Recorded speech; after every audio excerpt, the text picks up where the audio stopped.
restless and festering. At the ripe age of 67, he was actually middle-aged, as birdfolk go. Though through poor lifestyle choices and terrible living conditions, he constantly seemed on the verge of death. He had decided to get up extra early to lick the dirty ramen pot a bit more before someone could wash it. It had been years since he lived inside a building, and he definitely wasn't used to the idea of roommates yet. He was just happy to have all the extra food and clothes around. So, you're walking around, you get the idea. A bit later, he ventures into the living room, hoping to find a rogue noodle or two. Quickly, he begins slamming his beak into Mickey's rug, the same one that Frank took yesterday, the one that perfectly ties the room together. In order to start off the session, I would like you to roll a perception check. Wonderful. Okay.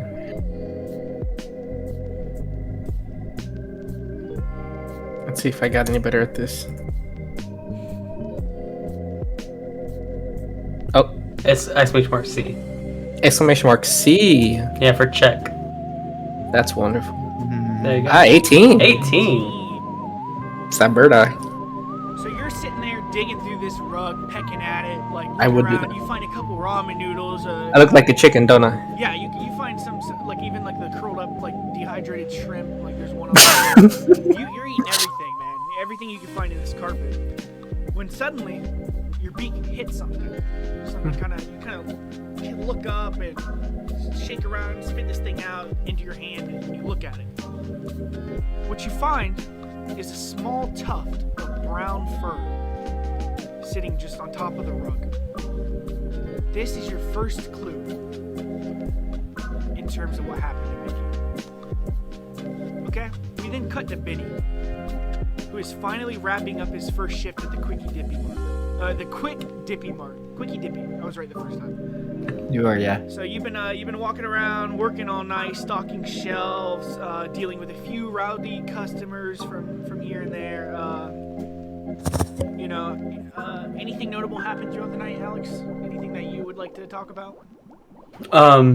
Nothing in particular. I mean, the real thing that was hard about the place was just the social interaction with some of the people who show up to a Quickie Dippy Market at 3 a.m. Generally, not people you want to be dealing with. But yeah, aside from that, nothing much happened. Okay, well, your boss told you that he'd be back around 5 o'clock in the morning, and as of now, it's about 4:30. Suddenly, the door dings and someone walks in. You look up and you see Jennifer. Jennifer is the zombie manager from Dead Burger that you met yesterday, that your friend met yesterday. You kind of looked over, saw them squabbling through the window, but other than that, you didn't really have any interaction with her. Something strange about her is that she's actually walking with what seems to be a zombie child. A human child. A zombie woman walking with a human child. She's probably about 10 years old, got little pigtails, little blonde girl. Her hair kind of looks similar to the strands that are left in this Jennifer's head. She doesn't have much, she's rotten, but she seems to be taking care of this kid, ushering through the thing, getting her lunch. They're talking about oh man, I hope we can make it to the bus in time. I really got to catch the train to work, stuff like that. So this is what's going on, and she kind of walks up to the counter. She's got a thing of milk, some ramen. It seems like she doesn't have a lot of money, but she's trying to feed this kid adequately, right? She walks up to the counter, looks at Benny. This is all really. This is all I need. How's it going today? How are you? Good. That will be 5 planks. Okay, yeah, here you go. She pulls out 5 planks, puts them on the table, and as you're starting to work through this transaction, she looks at you and she says, "So how is it working here? Is this a nice place? You make a lot of money here?" Adequate.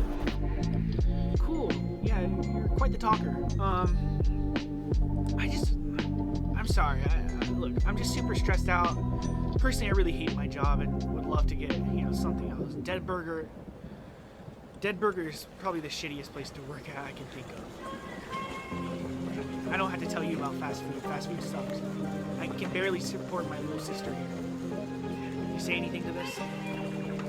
No, I'm kind of just like waiting for her to give me the money, with my hand She's outstretched. giving you the money already. Oh, okay. Run through the transaction. As Alright. she's kind of like, lamenting to you, the door opens again, and Randy comes in. Randy is the teenage boy, employee of the month from Dead Burger.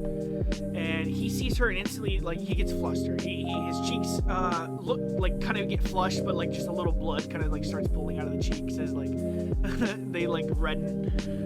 He kind of like instantly cuts to an aisle, starts messing with some shit. He gets out of there. Jennifer, she's like, hey Randy, how you doing? And he's like, oh, I'm good, ma'am. I'll see you at work today. I hope you have a good day. And she's like, okay, I'll see you, Randy. Try not to be late today. I'm just gonna go take my little sister to school. And with that, she kind of walks out, right? Randy walks up to the counter. He's got a little cup of coffee, like one of the glasses of coffee you can get from the freezer. He comes up, he puts a couple planks on the thing. It's usually 3 planks. He puts 3 planks down. And he just looks at you and he's like, hey man, good morning. What's up? That's all I need. That's what he says. I nod my head and I kind of take the money and I start putting it in the register. Thank you, man. Thank you. He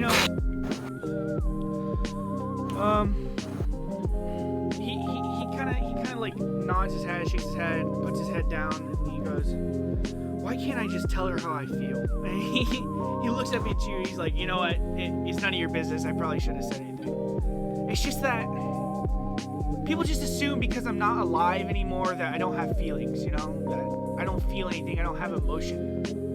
I just feel like you're someone who gets that, kind of, Maybe I'm wrong. And he kind of puts his head back down. And he starts stuffing his chips that you gave him, his, like, change into back in his pocket or something. Do you say anything to him? Benny doesn't say anything, but his eyes linger where he once was as he, like, turns to leave. As Benny really feels, that is deeply impactful to how Benny feels internally. He also knows the exact feelings that he's talking about. He goes to walk out and then kind of stops himself.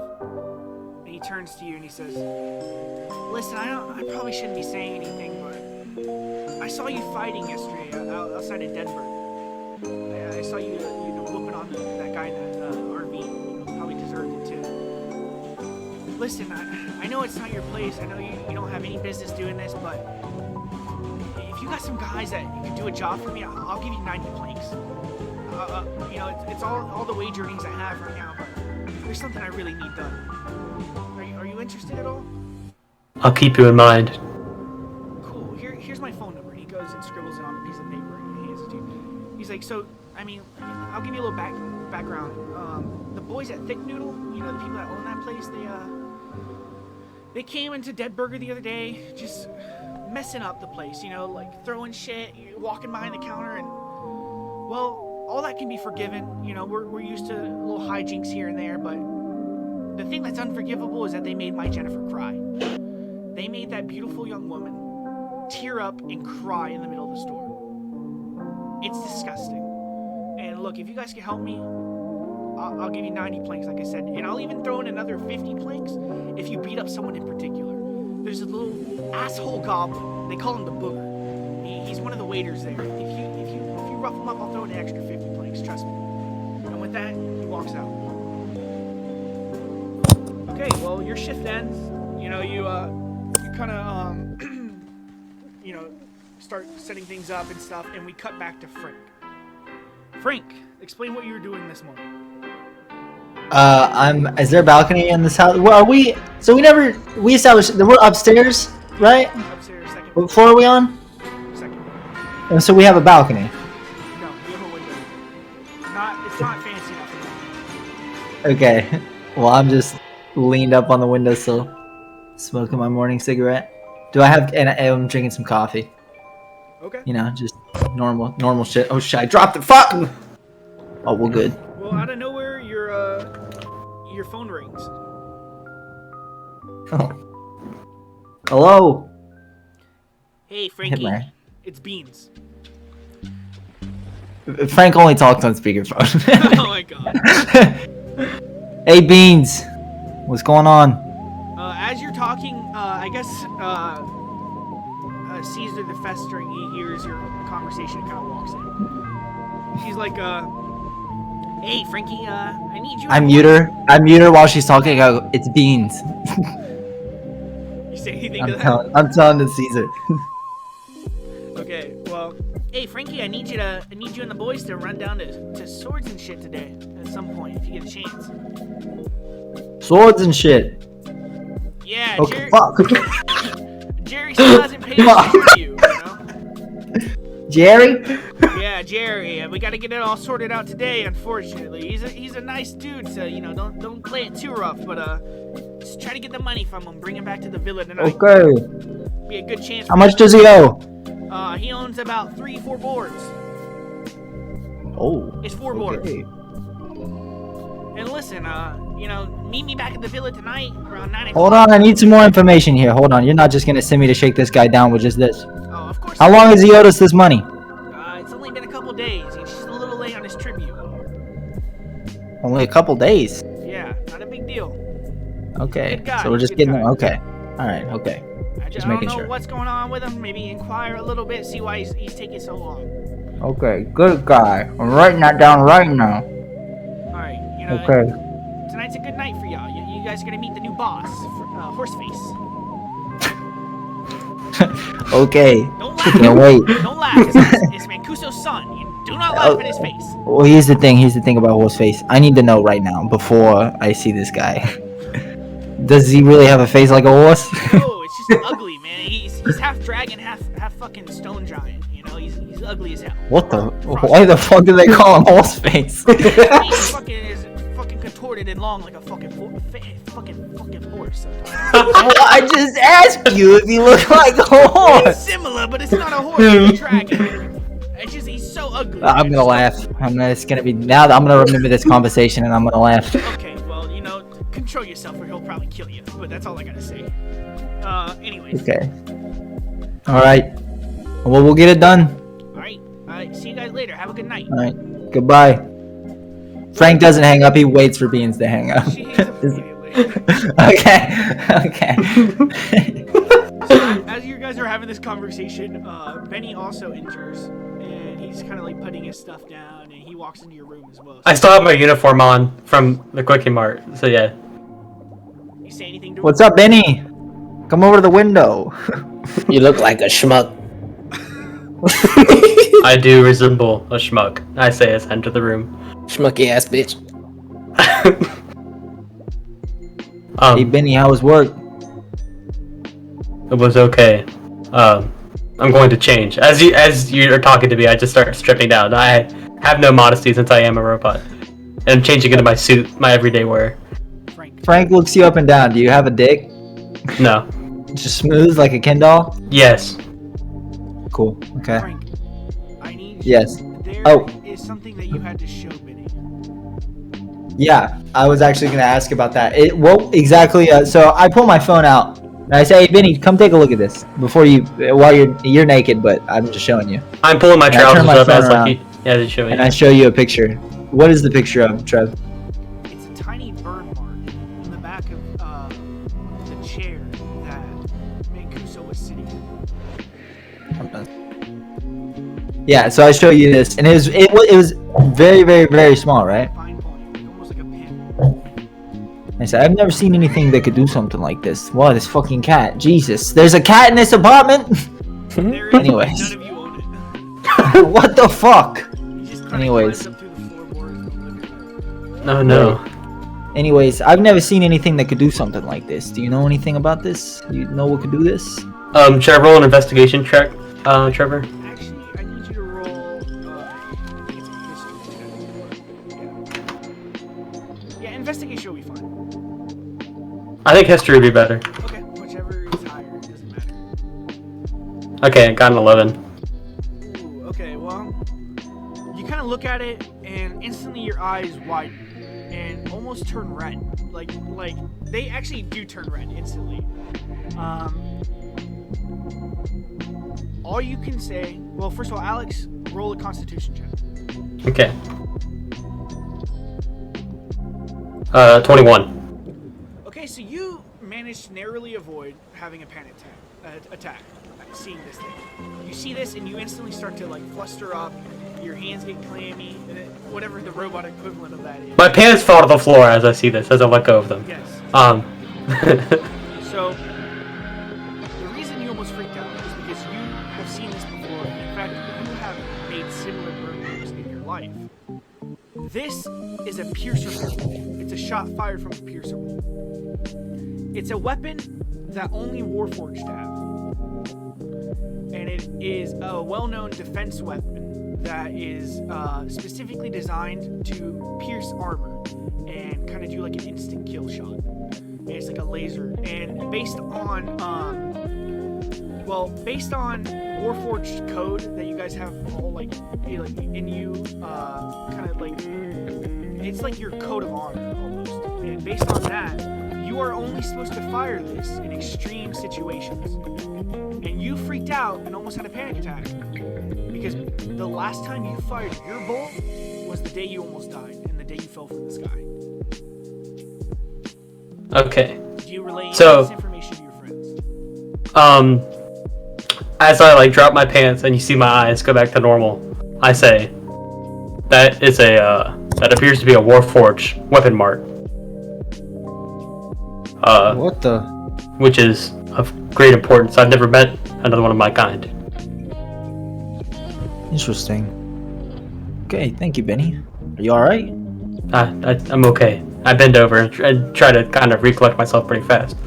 Caesar, roll a history check.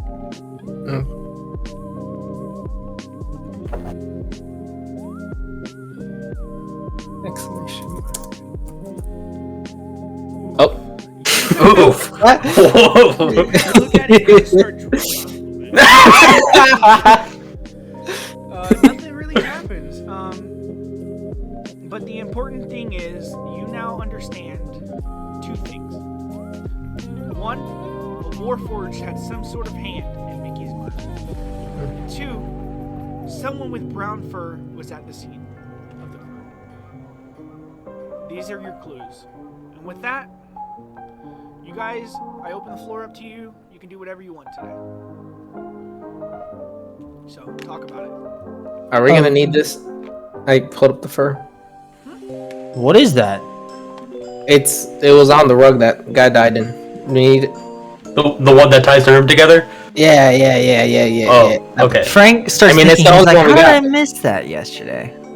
That's weird. Frank, you think back to it and you remember that you rolled very bad on your investigation check. Frank was walking around the room like this.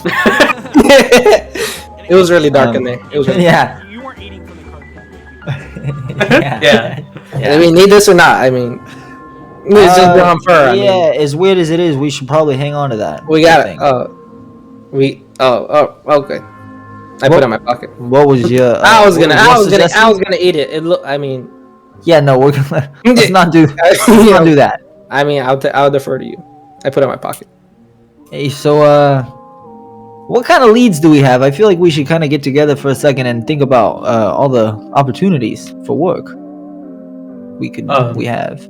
I actually was propositioned this morning by a man to attack someone at the Thick Noodle for 90 planks. I don't know if this would be in our best interest, considering the Thick Noodle is owned by our employers. However, that is an option. What was the guy's Okay. name that we're? What was the guy's name that we're gonna be?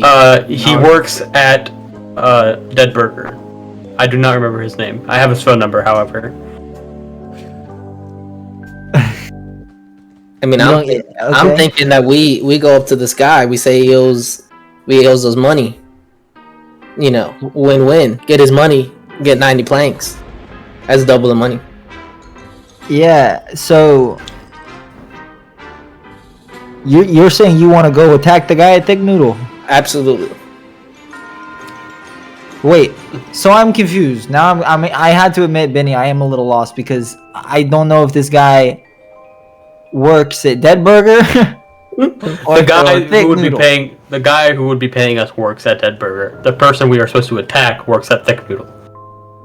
It's just some fast food beef, buddy. It's not that. Oh, okay. It's not I all was that. gonna say if it involved beating someone up at Dead Burger, it would be natural to send Caesar back. It's his territory in there. That's what I'm saying. That man stepped on my turf. Part of the job, Benny, is that you also have to go and cause some sort of disturbance or some sort of like commotion at victims. And if it arises, if the opportunity arises, then you attack that guy. Okay. For extra money. So I relay that, and I say, however, there is a option where we could instead cause a disturbance, and I do not know the precise reason why this disturbance is significant to the man offering us money. However, I feel like that would be a pretty easy thing to do. Cause a disturbance sounds Within our right up the alley. It seems like our specialty. It's a nice place, Thick Noodle, huh? Yeah, I mean, we did see it when we left the freezer. The camera pans back to Caesar. Like, yeah, this could be good. Okay, so should we hit that first, and then after that maybe go see Jerry, or should I go talk to Jerry while you guys go and do this, or I mean, apparently Jerry's a nice guy. It should be pretty routine. I could just go in there, grab the money, come back, and then if worst case scenario, you guys run a brawl at the Thick Noodle, I come back, I jump in, bing, bing, you know? Perfect timing. What do you I think? put my hand on Frank. I put my hand on Frank's shoulder. Say, Frankie, my son, my boy. Are you taller than me or shorter than me? Both. It depends on if I'm slouching, which I am. Is she shorter now? Yes, Okay, I'm looking up to you. okay. Any place with the name Thick Noodle is gonna be complicated. We need all hands on deck.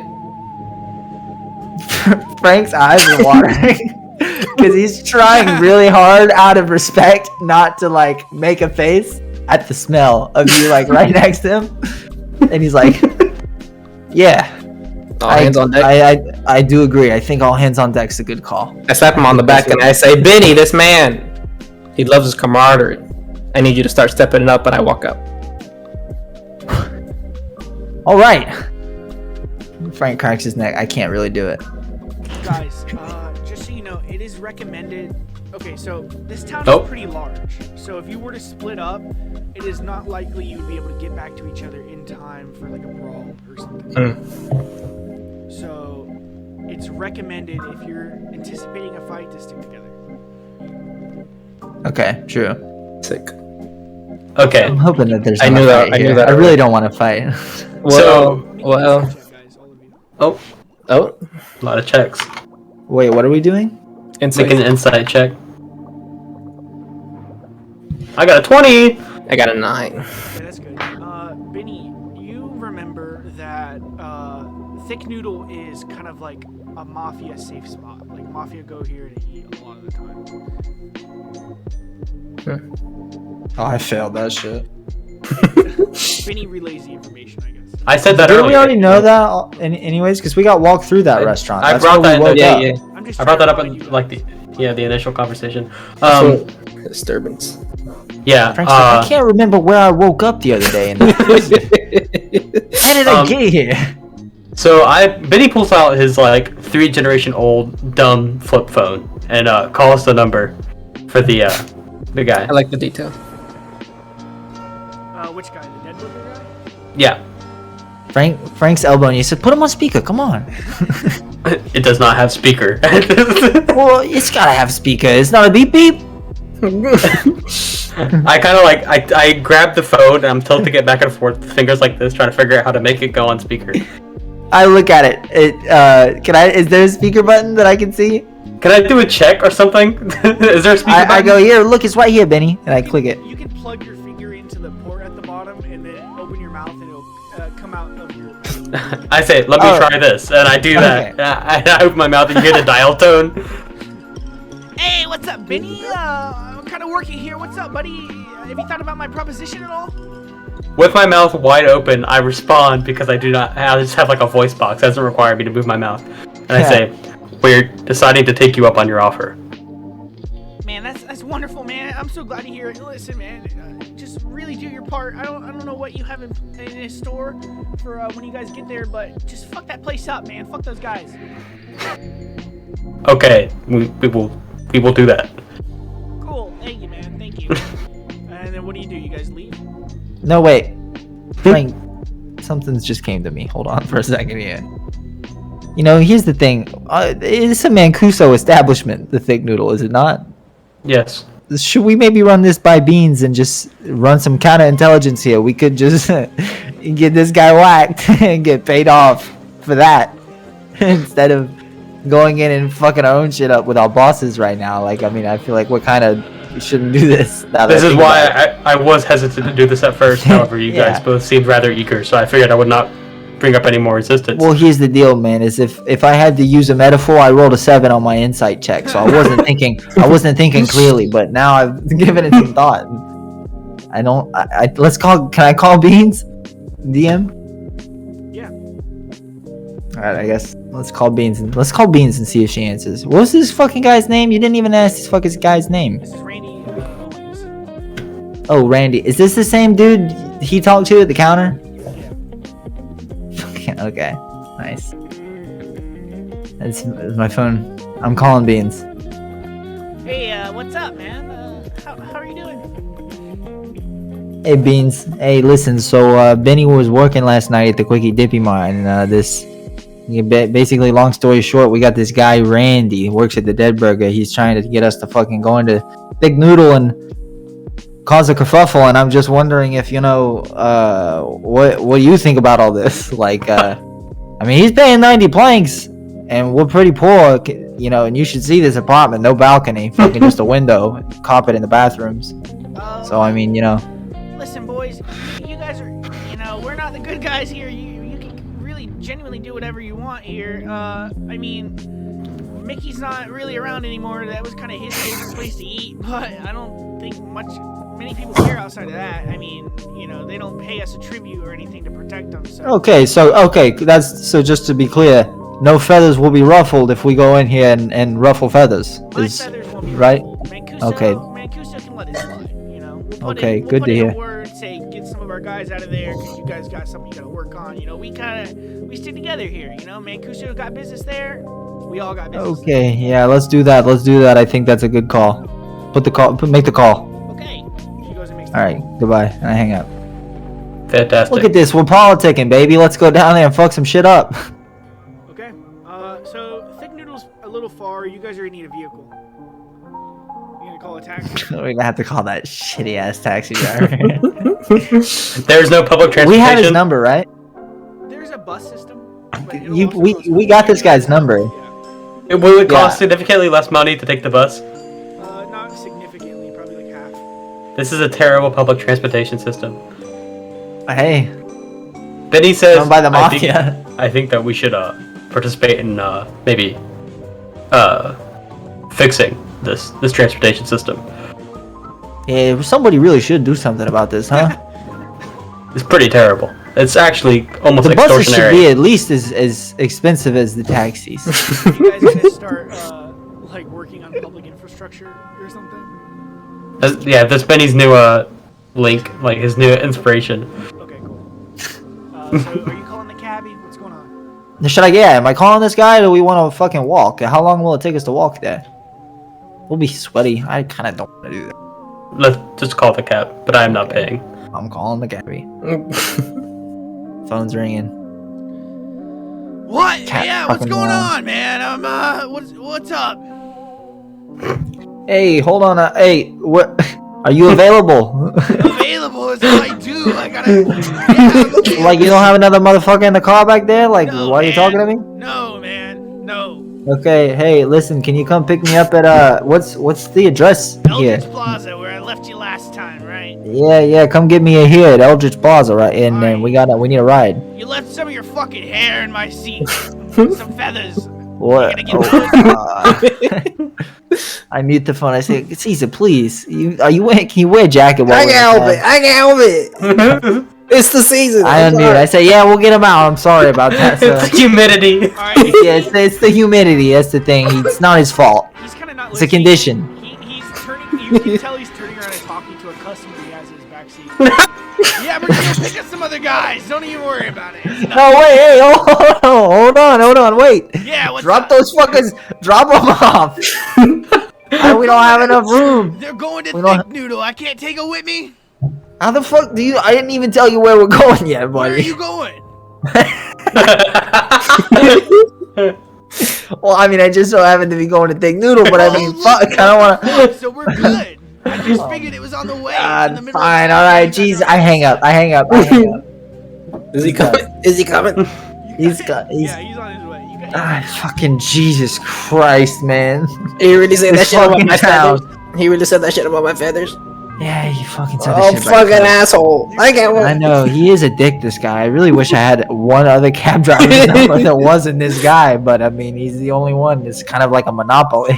So you guys are outside waiting around. It takes about 10 minutes, and he pulls up. He's got a little imp in his front seat, and he's like, the imp is just kind of sitting there calmly, and he sticks his head out the window. He says, "Hey man, come on, hop in the car. Where are you guys going again? You said something about like the Thick Noodle, same place as the imp." I guess we're good. Wait, Just get in. wait. It's the cab driver. Yeah, I'm the cab driver. Oh, I'm Say the sorry about that. passenger You side. sound and look different from this perspective, and then I gotta. I open the. Is there a room? Absolutely. Yeah, there's 3 seats in the back. I said Where's the this other passenger person? He's in the front seat. Oh, okay. So you're gonna sit in this guy's lap? You're gonna sit in the front seat too? side. Yeah, Three I just- seats in I the just back. kinda- it's an imp. It's an imp. So I just kind of smush him in the center console. You open the door and Get in the back. The imp kind of just looks at you like, "What are you doing?"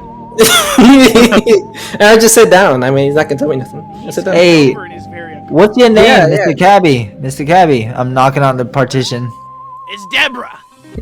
Okay, Deborah. Hey, can I It's smoke in here or what? Yeah, you can smoke it anywhere. I don't care. Nice. Okay, cool. I get in and shut the door. All right. Let's All right, we're going to Thick Noodle. You already know that. Fuck. Cool. So he starts get it. driving and he's on his way. You guys say anything to him? Well, throughout the car drive. No. Cool. I'm looking at my phone the whole time, trying to find a speaker button on it, trying to make sure that there's no other way. You kind of lift this little flap on the side and you find a hidden speaker button. Like a Fantastic. flaps that like highlight. This is very poor user design, I say, as I find the button and put it away. I assume you swallow the phone and put it in your box. I hate that, but yes, I do. You know, Benny, you had the mind of an innovator. You should pursue this whenever you're done with all this. That would be fantastic. I would love to do that. How much do you owe, anyways? If you don't mind me asking. Do I know, Trevor? 5 boxes. Which A is lot. 5,000 planks. More than I could ever make doing normal work. Understood. Hey, well, don't worry. I punch him. That's what I say. I think we got some big money coming one day, baby. Don't worry. We stay on this track. You, me, and Caesar, we stick together. Start hacking. Yeah. What I is see the a lot of Am's money in our expression? future. Suddenly, you guys kind of pull up to Thick Noodle. Okay. He comes to a stop and he's like, "All right, guys, that'll be 10 planks. You got it? Who's paying?" Put it on the tab. I stumble up. No tab. We don't have a tab. I'm out of hearing range. Okay, that leaves you guys. I'm the only cabbie in town. I own Monopoly. Do not forget this. Vinny, do you have any cash? Vinny I- has $0. I do not get paid until I work 2 weeks. I think I have all the money, don't I? Yeah, you have 60 planks. Yeah, I pay the guy with one plank tip. Okay, so you have 49 planks. How much did it cost? 10, 11 11 total.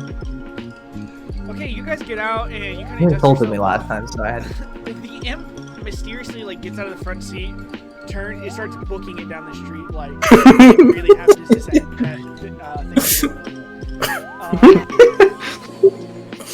so you guys get out. You guys are kind of walking up. Remember, this place it's long, narrow. It kind of looks like a rigatone. You know, it's a pasta place. I pasted well, we'll get to that in a second. As you kind of walk up, there's someone walking down the street, and he kind of sees you, and he goes, "Hey boys, what's going on?" And it's you look up, it's Detective Hawthorne. He's kind of walk in. He's got a detective uniform on. He approaches you guys. You guys say anything to him? That was the good cop, right? The buddy. The good cop, yeah. Yeah, he had a big beard and stuff. I say, hey, what's going on, buddy? Hey, how you guys doing? Haven't seen you guys in a day. I heard about Mancuso and things are pretty crazy over on the mafia side. I mean, we're doing fine. I mean, shouldn't this interaction be going a little differently, seeing as how we were in jail and then we kind of just like busted out and now we're here and we see you? Well, I opened the door. Oh no, that's right. Never mind. I forgot. Hey, don't worry. Hey, Anyways, go with me, man. sorry we haven't called you. We've been kind of busy. It's cool, man. But you got any work? Yeah, I got some things I gotta do. I'm walking down to Swords and shit right now, right down the road. Gotta get my pistol repaired. And he kind of pulls it out, and you see the barrel of his pistol is bent, damaged. He says, got in a fight with this fucking turtle last night. He was drunk as it could be, and well, things went sour. I'm telling you, he bent my fucking barrel, single strike. Never seen anything like it. This man was a beast. Okay, well, oh my god, fucking this random ass cat. Hold on. Kick the cat away. I pull out, Oh my I God. pull out the tuft of fur and I saunter on over to him. Like, you need this? He looks at it weird. He's like, no, I don't. I mean, I can take it. You want me to take it? I can Yeah, you can take. Okay. He puts it in his pocket. Hey, hold on. How far away is Swords and shit from here? It's right down the road, just maybe like two blocks. Could you do me a favor when you go in there? Absolutely, man. Absolutely. Do me a favor. When you go in there, talk to Jerry, okay? And say, hey, Jerry, how's business been lately? I want to see if he says. And then you come back to me on your way back after you do your business. We're going to be in here. We'll just look through the window because there's a chance. Just look through the window. And then eventually I'll meet you and I want to know what he said about his business because I have to go speak with him later and this information is important to me. All right, man. I got you. Something- Hey, Copper. Yes, Copper. Leave him that brown fur. Leave him that brown fur. He'll know what it means. I think maybe y'all should keep this brown fur. No. Give it The to brown Jerry. fur is off the table. Give it to It's Jerry. fine. Give it to Jerry. Is Okay, well, I guess he keeps it. Just, you guys need this brown fur for your. no, don't. We It's left gonna that be at Jerry. down. It's gonna be I'm gonna Jerry. give it to Gary. That's Jerry. No, Jerry. Yeah. And he kind of straightens up and he says, "Listen, Chief's been riding my ass about this vigilante case lately. I really think I could use your help." All right, what's the case? Well, like I said, there's a vigilante. He's been going around beating up mafia men, a bunch of them. Mr. Pig says Canizaro is running down his throat. The genie down his throat, constantly trying to get him to handle this threat. And well, case is on my plate, and I gotta figure out who this guy is. Y'all hear anything? Okay, well, I haven't heard anything about this, but listen, buddy. What's his first name? Why is my pen not working? Whose first name? This guy that I'm speaking to? Henry Hawthorne. Henry? I say, listen, Henry. Yeah, it's Henry, right? Yeah. Hey, I can't guarantee you a time frame on this, but I will work on this and I'll get back with you. I have your phone number, correct? Yeah, absolutely. Listen, here, let me tell you a little something about it. Okay, look. The best way to go about it is I need you guys to go and talk to this turtle, the one that fucked me up. He's a mafia member himself for the Canizaro family. Okay, that's a good lead. I mean, I was gonna go and, it doesn't matter what I was gonna do. Shaking the trees. Listen, this Okay, guy yeah. he used to be a vigilante himself, so be careful. Okay, he used to run with a couple of his brothers back in the day, beating up people. A whole group of turtles. There were 4 of them. Anyways, his name is Leonardo Uguay. If you run into him, give me a Wonderful. talk. He won't talk to me. He says the law's a joke. He refuses to. Because there are no accidents. Okay. Alright, don't worry. Listen, I'll follow up on this and I'll get back with you. I promise. You do this for me and I'll do this for you. Go speak with Jerry. Okay, I will. Really prod him though. I'm talking. Don't just let him give you like a 1-word answer. Like I have a conversation with him. Fill it out. Like come back to me. Act like a like a nice guy. You're being a nice guy. I'll put on the boiler for sure. And make him take that fur. Make sure he takes it. I'll Watch give it. He'll probably give it back to you. No. Yeah, please, because we probably need it back. So just do that. Do what he says and give him the fur. I will remember that you were the last one who had it. Okay. Y'all do this for me, and I'm gonna give you 2 boards apiece. You give me the name of this vigilante. That's some good money Ooh. there. And listen, it's Yeah, also, that is good money. It's also Fucking great. all these cats. It's also You got something for these cats? he actually kind of hit like looks at the cat like, disgustingly for a second. Like he like pushes it away from you. He says, so yeah, 2 boards apiece. You just got to give me the name of this vigilante. Yeah, I've been working real hard. Go down to the Dirty Bubble. That's where you'll find Leonardo. He's been hanging out there a lot. Leonardo's the turtle. Yeah, Leonardo Uguay. How could you forget? Uguay. Uruguay. Dirty All Bubble. Alright. Stop saying. He walks away. Okay, well, I go, oh, okay, that was an interesting encounter. All right, let's go in here. What's the name? What are we doing in here again? We're supposed to be causing a disturbance. There's no specific name or reason. We're just gonna come in here and be dicks. You gotta beat up the booger for extra payment if you want to. The booger. The booger's in here. It's supposed to be.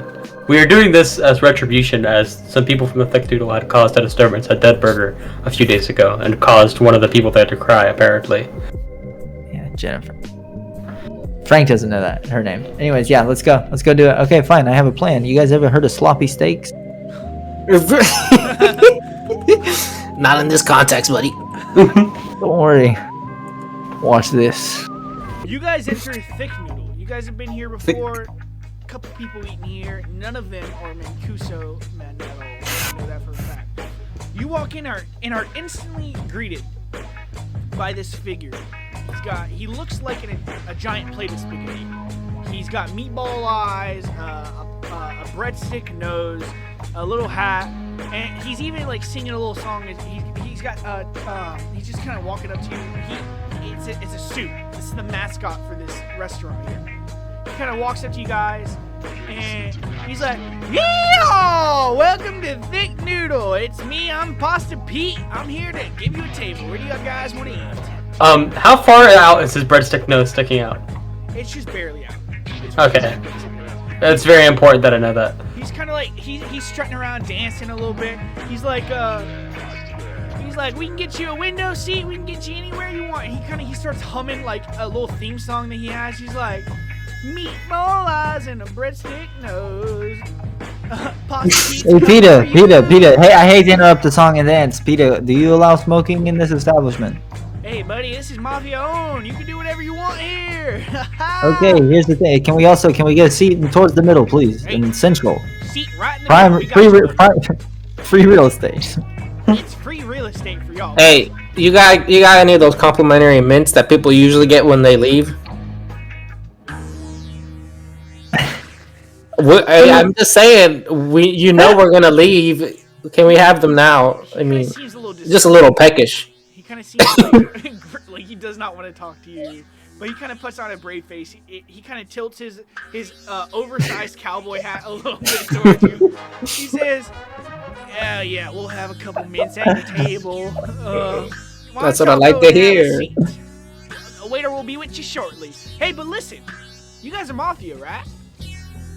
No, sir. That's racist that you said that. Come on, and we start walking. Sorry about that, fellas. Didn't mean to be racially insensitive.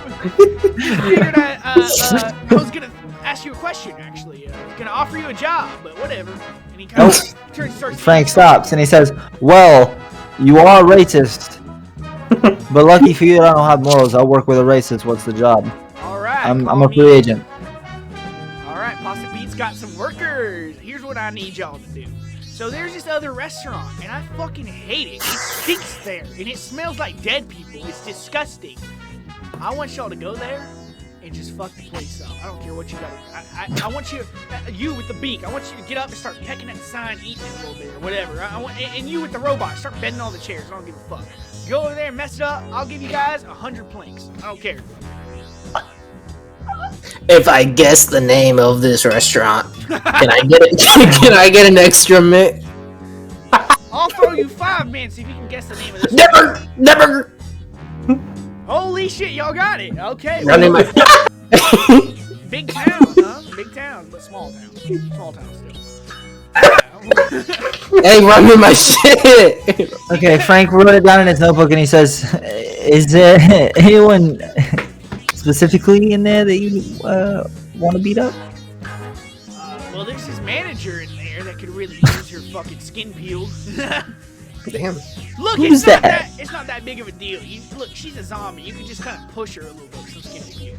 Her name's Jennifer. Why you have beef with Jennifer, Peter? Hey, listen, it's something with the Hey, manager. what's your real name? Boston Pete is my real name. I grab him by the breadstick and I yank him close and I say, "What is your real name?" Suddenly, Yeah, I'm not working with fucking meatballs. Suddenly, a little goblin waiter he pushes into your guys' way, and he's like, "Whoa, stop! You can't be grabbing my guys like this." And he kind of grabs Frank by the shoulder and leans him in and whispers into his ear, "He's a method actor. He's super serious. He'll never break. Stop trying to get him to break. His name is Jason Dawes. Do not push him on this, please. He is so fucking weird. Please." Okay, so Caesar hears not all of that, but says, "He's a meth actor." You smoke meth? You smoke meth? Do you? Boston Pete says, No, guys, boys, please. Boys. Oh, what does Pete say? He says, "Nah, man." His little pasta sauce mouth and like sounds like spaghetti strands. He's got like mechanisms inside that he can control the soup. And I hate that. He's like, "I don't sell meth. I don't eat meth. I only care about pasta. That's my life." When do you get off here, Pete? Do you work here for your whole life? You live and die here, or what do you do when the store closes? As the meatballs and spaghetti. Store closes. I go to the back and I eat some pasta and I retire to my bedroom.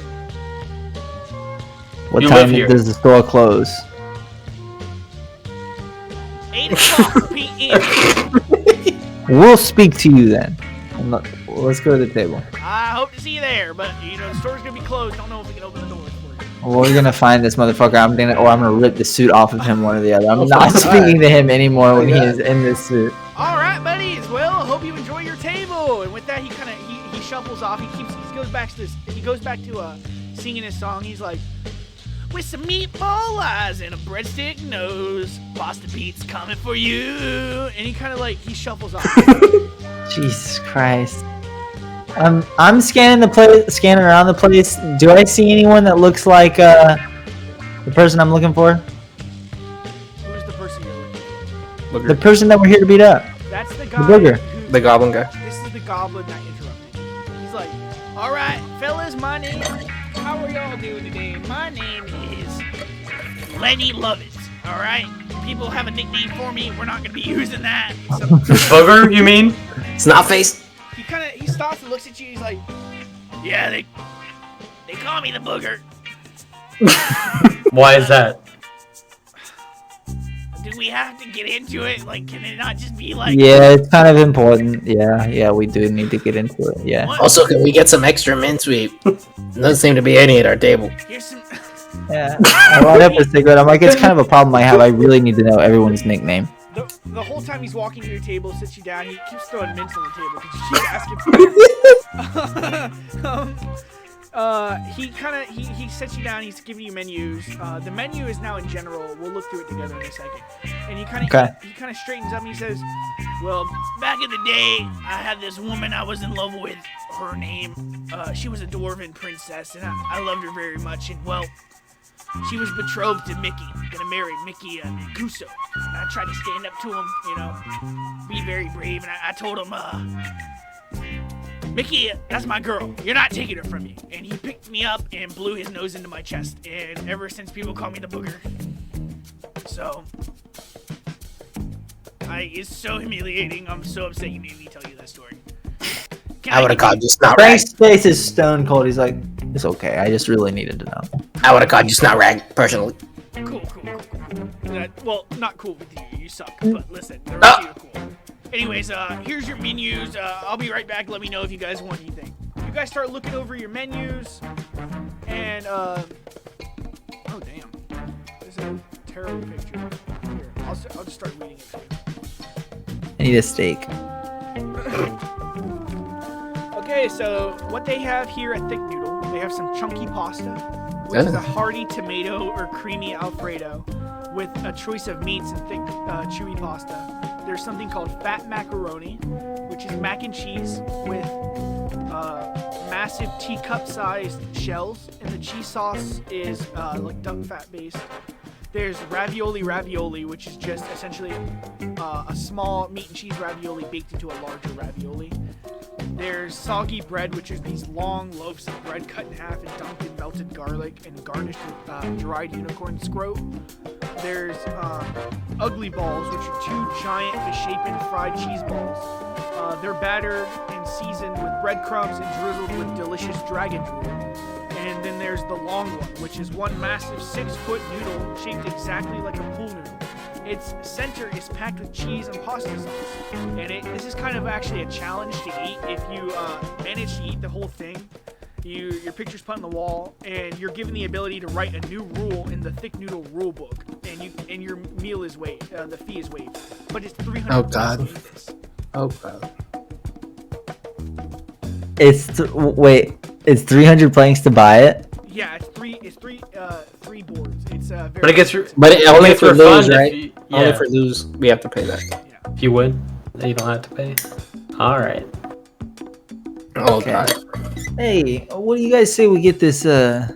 Is he still here? He's gone, right? The waiter. No, he's gone. He can come back. Just ring Hey, the little bell. are we? How fast are we gonna go from like 0 to disturbance here? As fast as possible, I assume. I Also, really want to incorporate this big noodle. Into our plot. Into our plot. I pull Yeah, just work it in. my jacket vest out of the way and open my container. Do you think I can fit the noodle in this container that I have in my chest? You'd have to break it up a few times, but yeah, you could probably manage to do it. I think we Is this could like do a is this like a 1-person thing or like a team challenge sort of? The book I just want to throw it at people. Oh, I don't know about that. pops back in and he says, "Yeah, it's just one Oh. person eating challenge.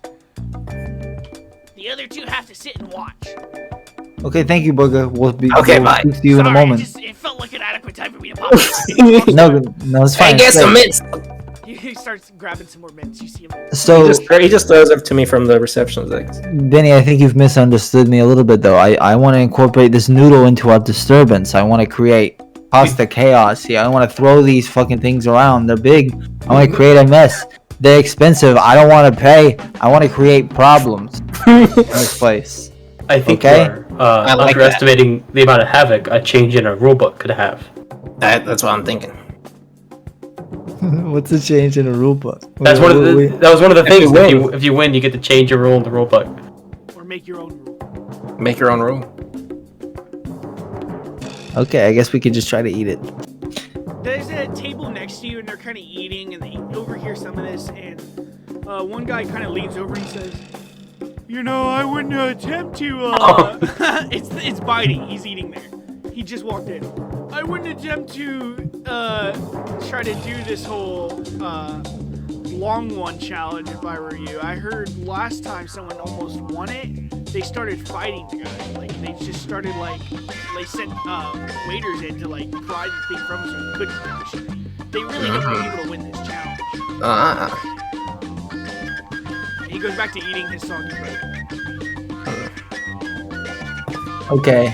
Do we have glasses of water? I want to throw my water at his soggy bread. Oh my god. You Wait, Bitey? Yes. roll for it. No, you're Okay, never mind. Just kidding. No, we won't do that. We won't do It didn't that. happen. Oh. I hate Bitey. Never mind. Sorry, that Okay. was my imagination that happened. I go, hey, you didn't talk to fucking Beans, Bitey? I'm over beans in the hierarchy. I can do whatever I want, and I wanted some soggy bread. God. What is it? The way you think they got young boys working here or something, Bitey? Is that what you're looking for?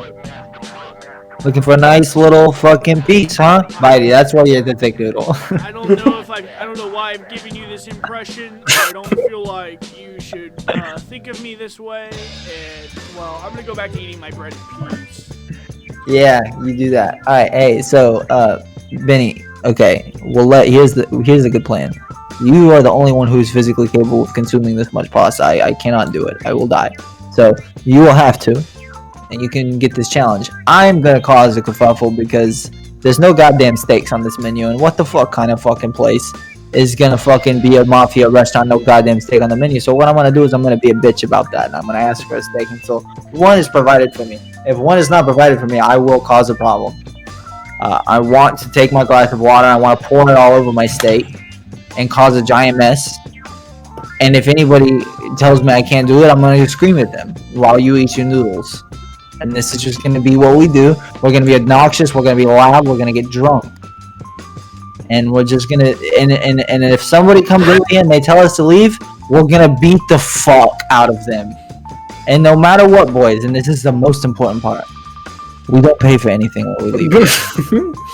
Because I only have like 49 planks left, and I can't afford it. The fucking noodle's 300. So, what do you say?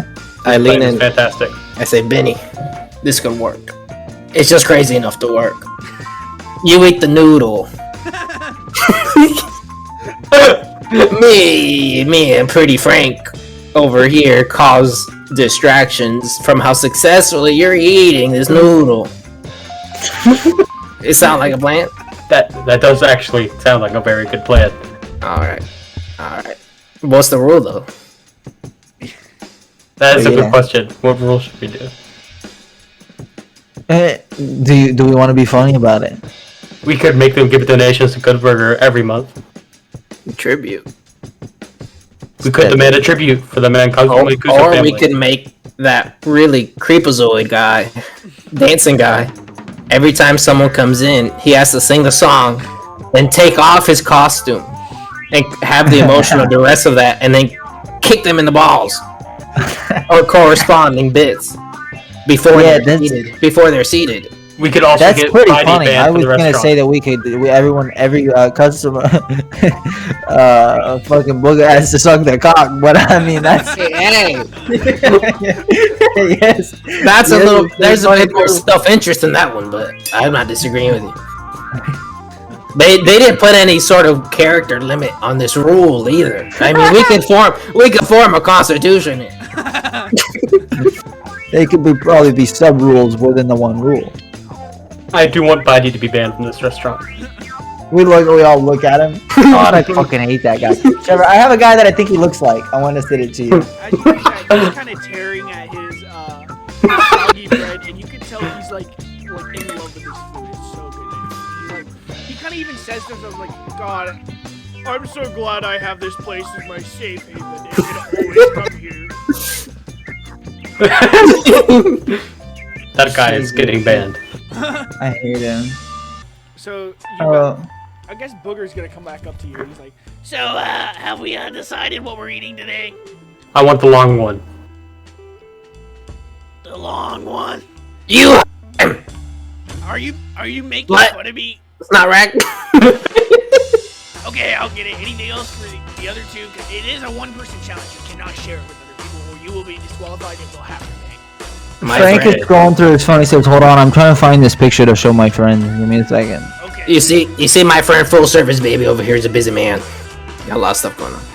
He just needs a Go look steak. at it. Okay. I say, anyways, have you ordered Caesar? I don't want to skip you. I was just speaking for you, my man. He needs a steak.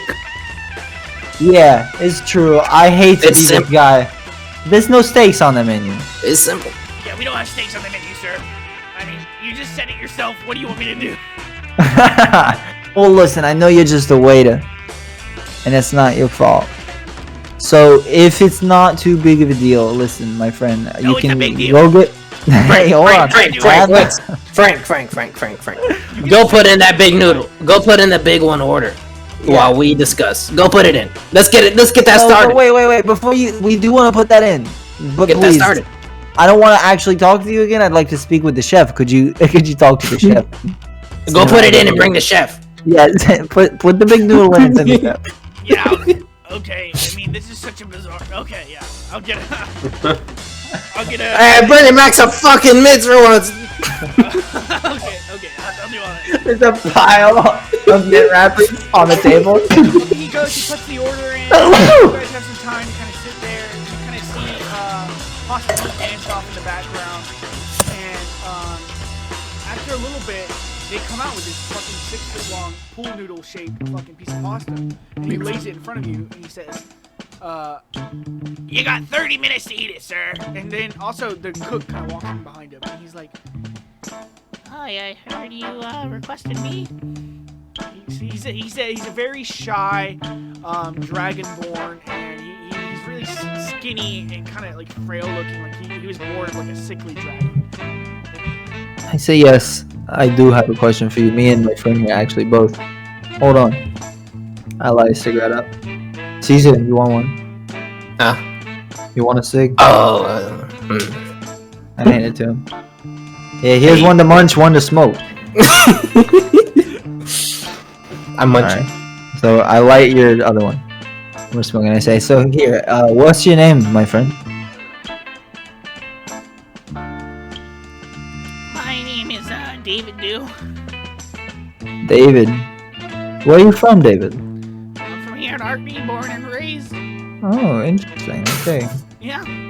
Is Alex eating? Is he starting to eat?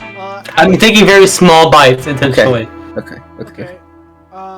So Alex, did you just left everything inside your hole, right?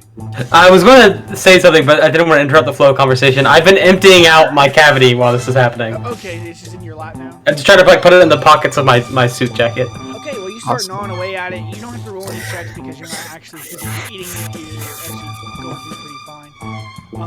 So we kind of cut back to this conversation. What were you saying? I was just asking. I was just, it's funny you're from around here, because, I'm not from this town, and I maybe it's just me. But, Caesar, you've been around, right? You've been around? You've been to different places? Someone would say that. Yeah, he's been around, and, so we've both been around, and I'm just wondering what the fuck kind of fucking mafia fucking establishment would fucking even bother to open its fucking doors on a day that ends in Y when there's not a fucking steak on the menu, my friend.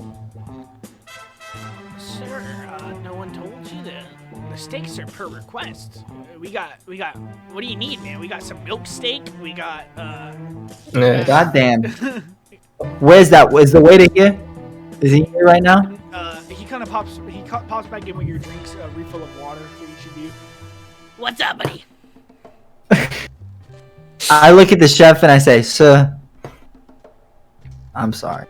We got off on the wrong foot here. Are you in charge of staffing this restaurant as the chef? Do you have a lot to say? Are you relevant in the hiring process? No, sir. I just kind of I do my job. I come in, I cook, and that's it. That's really all I gotta do. What kind of... This chef has no power. I turn and I say that to Caesar. I say, okay, thank you. You know what? I appreciate you. Please give me the biggest steak you have and get one for Caesar too. And really, again, I'm sorry about insulting where you're from. Lenny kind of cuts in. He's like, wait. We're not serving no fucking steaks here, man. Lenny, I actually have something to say to you, you rat-faced piece of shit. You go back to whoever the fuck is your boss and you go find someone else to fucking serve us drinks and speak to us, because I swear to God I won't say another fucking word to you, ugly. You are the ugliest motherfucker I've ever seen, and you lied to me. So get the fuck away from me. I didn't lie to you. We don't sell steaks. Alright, you can fucking work something out with the chef behind my back all you want, but we don't serve steaks here, and I won't be carrying your food out, and neither will any server here, and I'll make goddamn sure of that, because the booger demands, and whatever the booger says goes. I slam my hand down. Oh God. I'm not looking at him or speaking. He turns away. He's frustrated that everyone's fucking cold shouldering him, and he storms off and goes to get another waiter. Okay. So the chef also leaves, and you guys are kind of left to your devices. The chef heard you out. He's gonna cook your steak. So as he's cooking, we cut to Benny, who's now almost halfway through this thing. Outstanding. Benny, how are Is you? anyone watching? I'm looking around. Is anyone looking at me? Pasta Watching my progress? has been watching you out of the corner of his eye the entire time. my. No. Okay, I say, guys, can we switch? I'm sorry. Guys, can we switch spots at the booth? I don't want Pasta Pete to see my progress. Yeah, flip with me, flip with me. Okay. I say, Caesar, you have to change seats too. I can't sit next to you. I'm sorry. I slink under. Okay. That's okay. Thank you. And I sit down and I continue. Okay, so you finally, you're about halfway through it right now, and the whole seat switching thing, that doesn't fly. That doesn't fly. Oh. He kind of turns, snaps his head, and he's instantly like, "What the heck?" And he walks into the table. He's doing his little dance. He sings his little song again. Meatball eyes and a fucking breadstick nose. And hey boys, what's going on over here? I see you're almost done with your food. Are you enjoying it? I don't think you're gonna finish though. Unfortunately, it's just how it goes around here. I take a very large bite, look at him, and I'll say, I'll eat your eyes after this too if you don't leave us right now. Pasta Pete, roll for initiative. Frank says, Pasta Pete, I don't know what you look like under that suit, but I know you're a fucking bitch.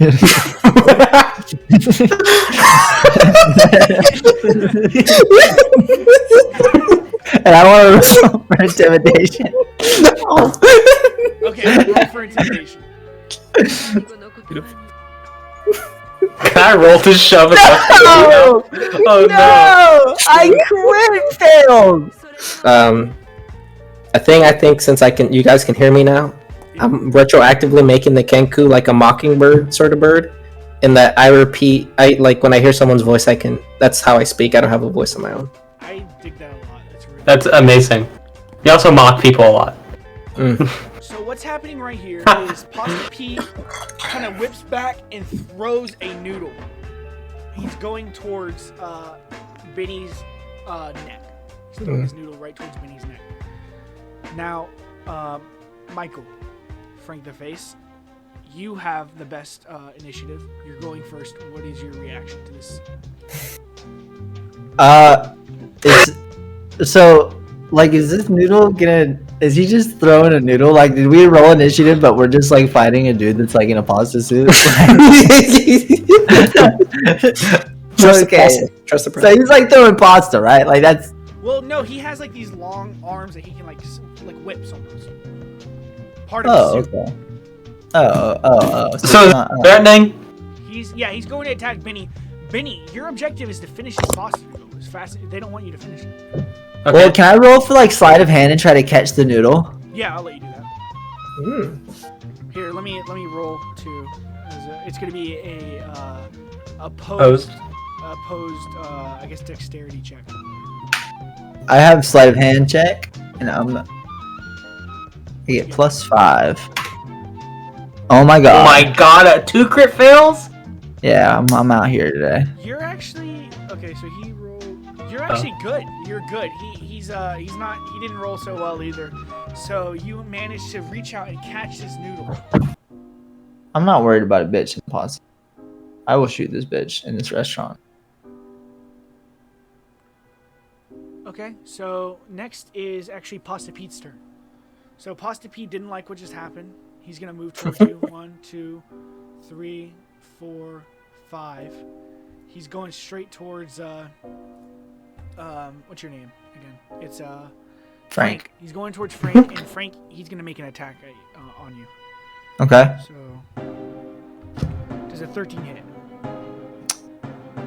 13 is my armor class, so that hits, right? Actually, Yes, that hits. I am wrong about that. Does an 8 hit? No, an 8 does not hit. Okay. So what does this guy do to me? What does he try to do here? So what he does is he kind of takes another pool noodle and he kind of slings it between your legs and he's trying to grab your foot. And I guess you hop up and you miss. He actually has multi-attack, so he's going to take another arm of pasta and throw it at you, and he's going for your neck this time. And this time he rolls a 9. Does it hit you? Nope. Okay, so he misses both shots, and it is I'm now... standing in the chair. I'm crouched like an owl in my chair right now. Yeah, okay. That's what I jumped up into my chair. The booger kind of sees everything going on, and he kind of starts to walk over. He's going to try to whack Benny.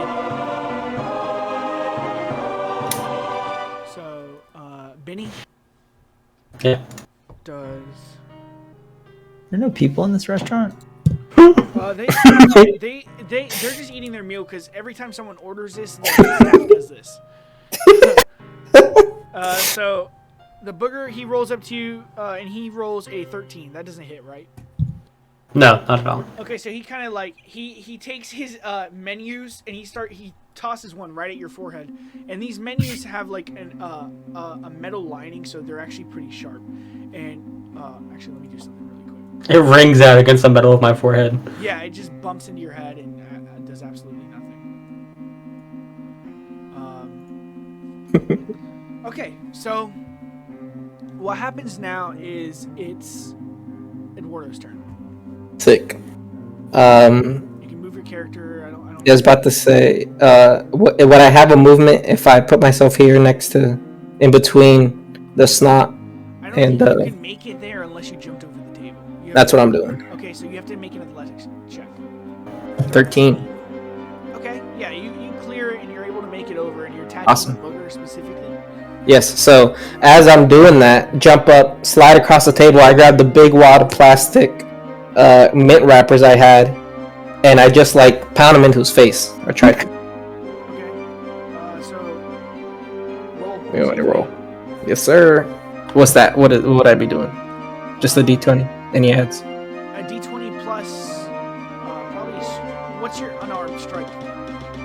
Unarmed strike. Strength, right? I believe it's strength. Yeah, that's not a thing. So just be strength, so it'd be +1. Okay, so D20 +1. That's 17.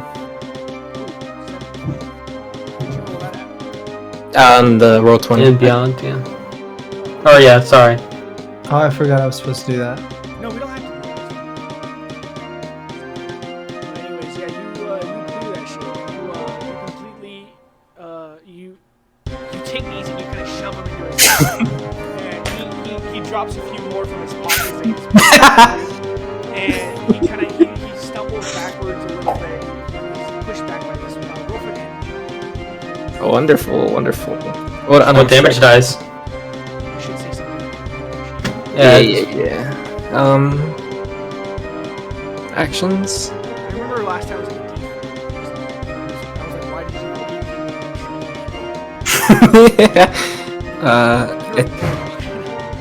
It's just 2 bludgeoning. It doesn't say to roll anything. Oh, really? Damn. Okay. Well, 2 bludgeoning. You just palm them in the face. I mean, it makes sense. I mean, he didn't really do anything. He kind of went mush. Honestly, it was more the psychological factor. Yeah, which works. I mean, is this supposed to be a deadly encounter? Like, I'm kind of confused on how to proceed. It doesn't. I mean, right now they're just trying to stop you from eating.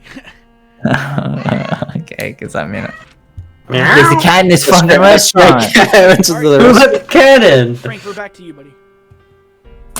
So Frank jumps out of his chair and he kind of just steps down off of it, and I take my pistol out and I shoot it into the ceiling of the restaurant. Okay, you're trying to end conflict. Yeah, and I said, well, I don't know, I do that, and I'm looking right at the pasta Pete, and I say, hey, what's your name? My name is Pasta Pete. I want to shoot him in the kneecap. God. Okay, roll roll for it. What do I roll with Dex? Mhm. Plus, like, if you're there's other stuff like if you're proficient. Yeah, proficient. On D&D Beyond, it'll tell you next to the weapon. Yeah, it says +5. I guess I'm not proficient. What's your dex? Yeah, I think you are. Is my dex? Oh yeah, true. Yeah, +3. Yeah. Yeah. Oh, so I got 14. 14. Okay, so you kind of look at this tangling mess of spaghetti noodles, and you kind of like they're almost like levitating because he's pulling at these mechanics inside this suit so much, and you kind of see like a writhing mess of spaghetti, and through it you kind of see the faint outline of a person. And because of like all this confusion, your bullet whizzes past his knee and misses completely. You still have movement. tough. You gonna move at all? No. Okay. Also, remember, I do say, are we gonna fight like this, or what's going on? Because I mean, you're gonna let my boy eat this noodle. he says, "I'll do anything for thick noodle." And with that, he takes his arms, like 2 of them, and he goes and grabs a chair and he lifts it up in the air and he's gonna slam it down onto you. And he does Okay. WWE style. 10 points of damage. Oh. You have to Okay. let me know, like how low you are, like at what point. So, what do you do in response to getting hit with this thing? I mean, Frank, his face doesn't change. And he just kind of stands up and he kind of looks at his suit. And he's like, Peter, please, you don't have to do this right now over this pasta. Peter. I'm a level with you, Pete. He has multi-attack, so he's gonna take his other arm and throw a spaghetti arm at Eduardo, who's right behind him, at Caesar. And he's I gonna bet try that dirty bitch He's would. gonna try to wrap it around your neck and grapple you. Okay. So, Okay. first of all, let me see if he is able to hit you at all. Does a 15 hit? Yes, it does. Okay, he grabs you. All right. Let me see. I have some rules around this right now.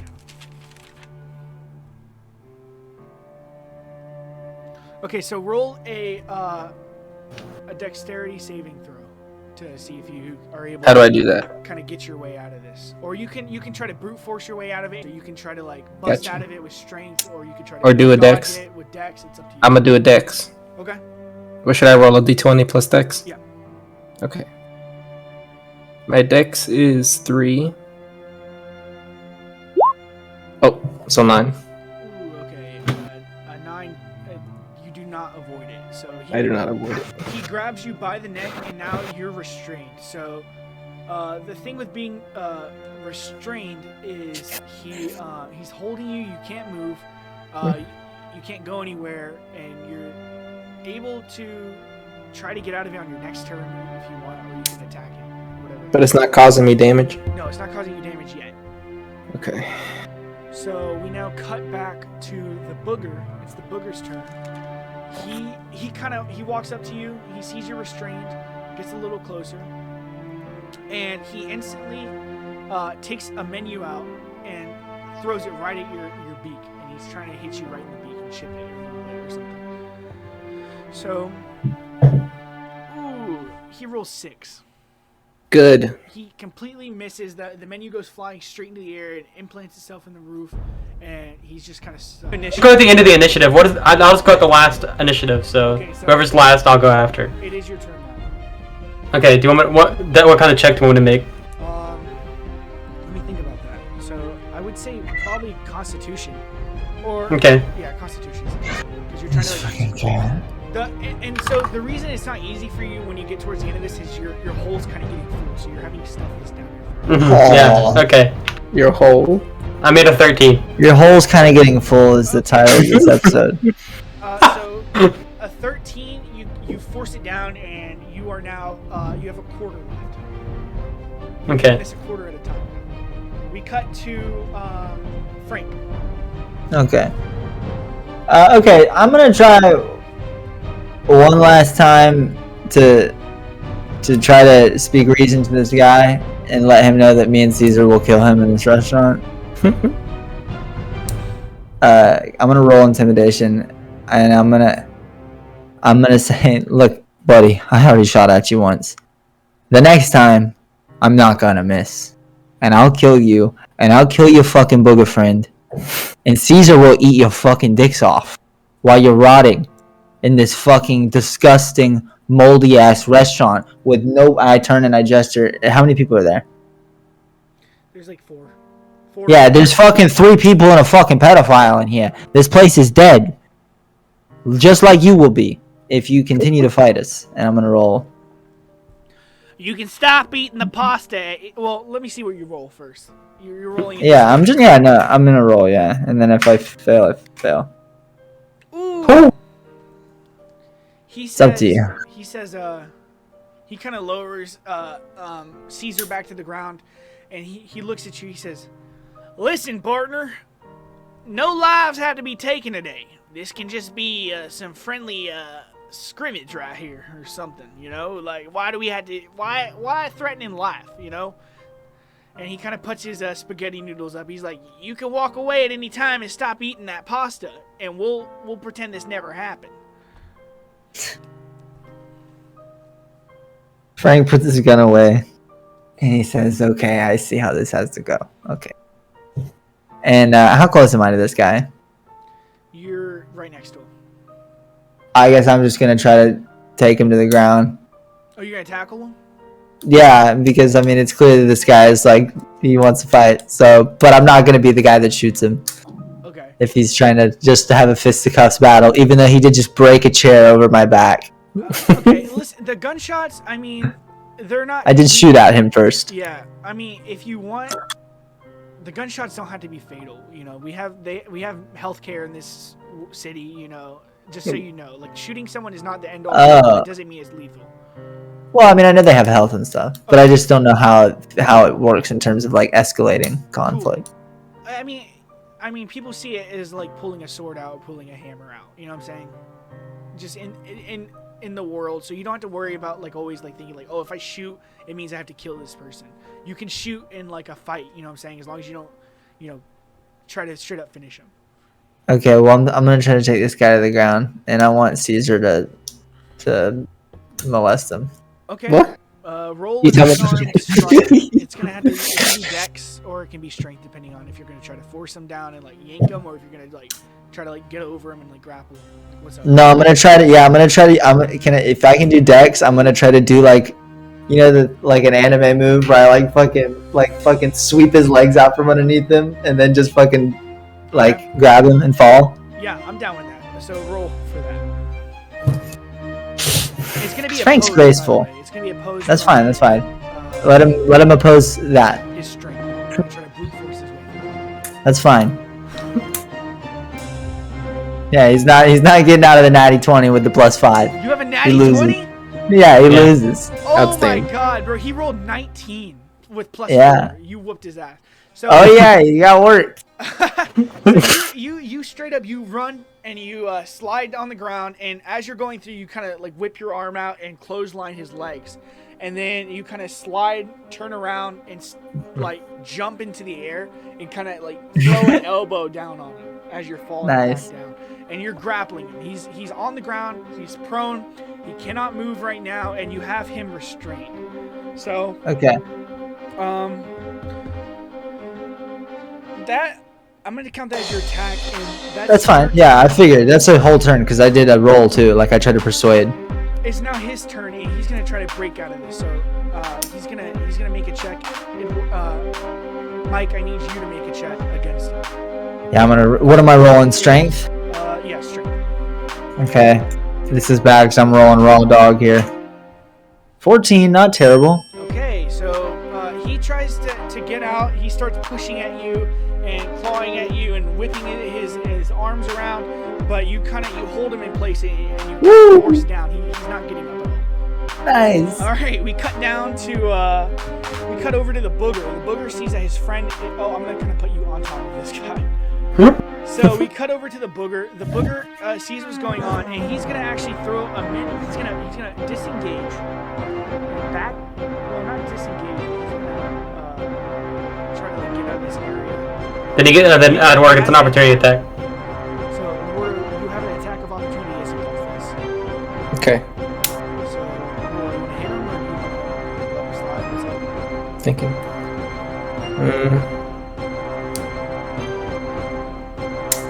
I'm gonna try to throw a hammer at him. Okay. One of the hammers I got. No, wait, never mind. I won't throw it because then it'll probably do projectile stuff that I don't do with. Aren't you a warlock? Yeah, you don't want to use your Listen. No, I don't. Because all my spells have to do with if things happen to me. And I haven't gotten damage yet. So I get my hammer out. And I go really hard on it. So much so that it's like, I don't weigh very much because I'm an old man. That it kind of takes me with it. Okay. So it's me kind of in the air, flying, and then my hammer like going Thor. down. Hammer first, yes sir.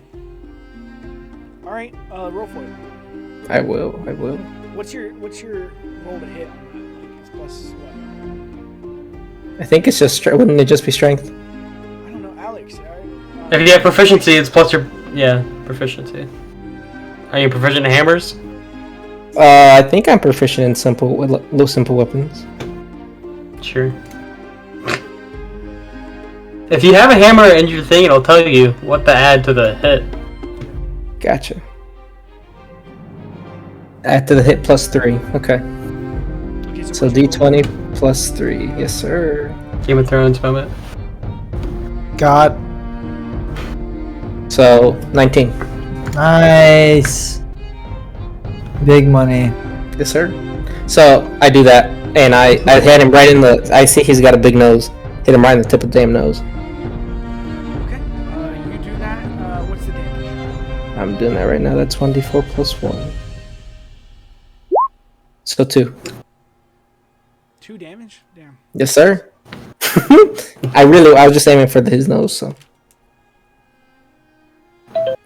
You take your hammer and you kind of throw yourself at him, and you're flying towards him as he disengages. And I say, you got some boogers.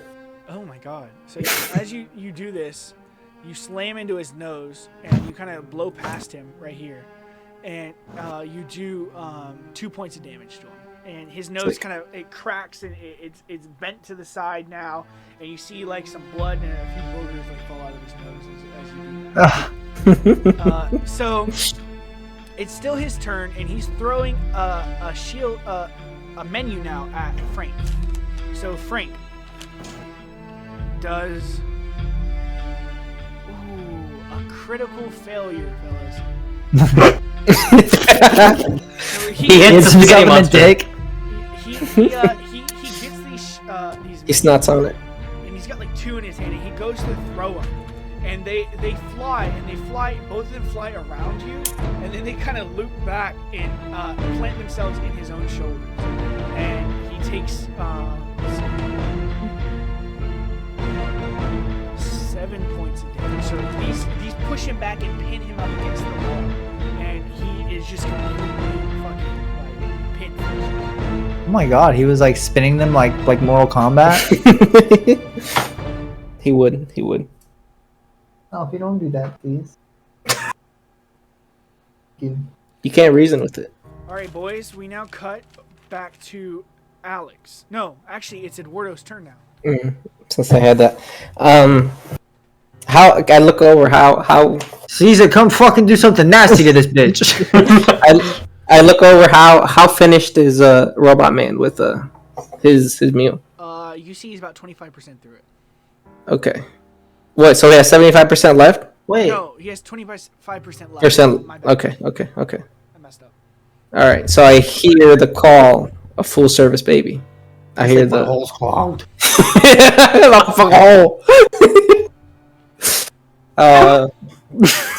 So I run over to Full Service Baby. So he's like pinning Spaghetti Man down, right? Okay. I'm gonna lord over him in all my glory. I'm gonna open up my trench coat so he sees the horrors underneath. And I say, "Take that suit off, you fucking bitch!" And I want to try to intimidate him with my grotesque body. Roll for intimidation. I'm gonna count this I as your will. attack. Sick. Should get advantage on this. Yeah, I'll give you advantage since he is held down. That's actually a thing. Damn it. Uh-oh, we got an integer thrown back when we weren't 14. What's your other number? I gotta do that again? Shit. Man, this thing really tests my spelling ability. Intimidation. Oh, so 14 it is.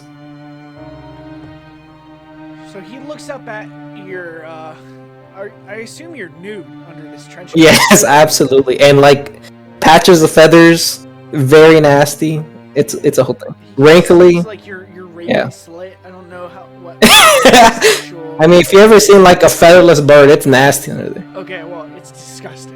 It's peeling and fucking shedding, and he instantly, you hear the sound of him barfing into the. Listen, man, roll 2d6. 2d6. Yeah. You should move him over the spaghetti guy on the map. This whole too. time, Frank, how do I have him held? You're literally like sitting on top of him and like holding his Okay. neck down. It was Like this? 10. I'm saying, this did not have to happen to you, buddy. As you You say should have let him eat the fucking spaghetti. as you say that, he takes 10 points of psychological damage. That's wonderful. He starts screaming and barfing in this suit, and you kind of see an arm puncture through this suit and kind of like open up the spaghetti a little bit, and you kind of see him gasping for breath underneath the suit. Now it's Alex's turn. Alex, I need you to do one more Constitution throw. 20.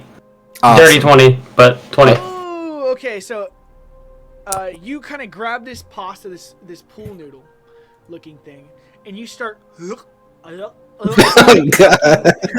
Gobbler right here, and you fucking shove the thing down your entire thing, and you manage to just barely close your mouth. And as you do that, a bell rings, and the booger, he looks defeated. He puts his head down. The pasta P, he says, "It's over! It's over! Please stop! Please stop! Please!" Is it my turn now? Yes, it is. It is Michael's turn, and Alex What's he can look now like? join the fight if you want to continue fighting. Or you What's guys this can pasta stop. bitch look like? I'm gonna grab the part of the mask that he punched through, Okay. and I'm just gonna grab it and just tear it open, and just like rip it open, just like that. That's just what I want to do first. Roll. Roll for strength, but you have advantage. Okay. I'm gonna go ahead and say the combat ends here because they're not fighting you anymore. Alright, I rolled 16. 16. Yeah. Nice. Okay, so that 16, you easily clear this thing. You rip it wide open, and inside you see a pale, very sickly-looking skin teenage boy, jet black hair, face ridden with acne. His eyes look sunken in. He has heavy bags under. It looks like he's been in this suit for a long time, and he looks frightened, absolutely terrified, and he starts screaming. No, you all can't see Pasta Pete's true form. Oh! he starts freaking out and crying, and he actually he's trying to wiggle out. And Mike, I need you to make another an opposed. Oh, strength. I want to kick him back down into the thing, Okay. into the suit. That'll be part of this roll. If he's okay, yeah. Because he's What am I trying to rolling? get out. He's trying to get out now. So Just it's a strength? saving throw. It's gonna be opposed. It was bound to happen eventually. What'd you roll?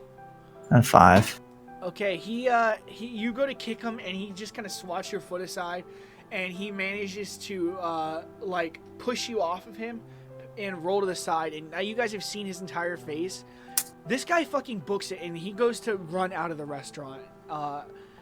Is anyone gonna do anything to stop him? Does he have to run past me? He does run past you and also Caesar. So you guys have an attack of opportunity if you guys want to grab him or something. Frank, you're still getting up off the ground, so you. I'm dusting. Yeah. Do I have puke on me? I don't, right? No, the puke was in the suit. Good. He's still wearing the suit. It's just hinged open. You could see him running underneath it. It's disgusting. I want to, if Caesar doesn't grab him, I want to hold my hand out and grab by the neck and slam him into the ground as he's trying to run past me. Okay. Well, make Awesome. a roll for it. Okay, what do I want to roll? Both of you roll a strength check, and he's gonna make an opposed. Oh, he loses this. Oh, really? Are you serious? Benny, no. That's something. Make one, Caesar. Man, Dutch rolled so much better than this stupid so just kidding. This normal distribution so much better than this absolute randomness. 16. Hey, there we go. Okay, you managed to kind of leap on him and wrap your arms around him. He's I actually would. disgusted again, and roll another d6. He's gonna take another. Oh. Yeah, my trench coat's still flapping. Like I'm Flapping in the wind. Oh. Oh. Maybe that's for the best, that we don't kill him through pure disgust. Okay. It's driving me insane. Takes another point of So he's like numb, like he's, next world. he's like, please let me go. We don't have to do this, man. I've got meat. Hold on, Peter. Hold on.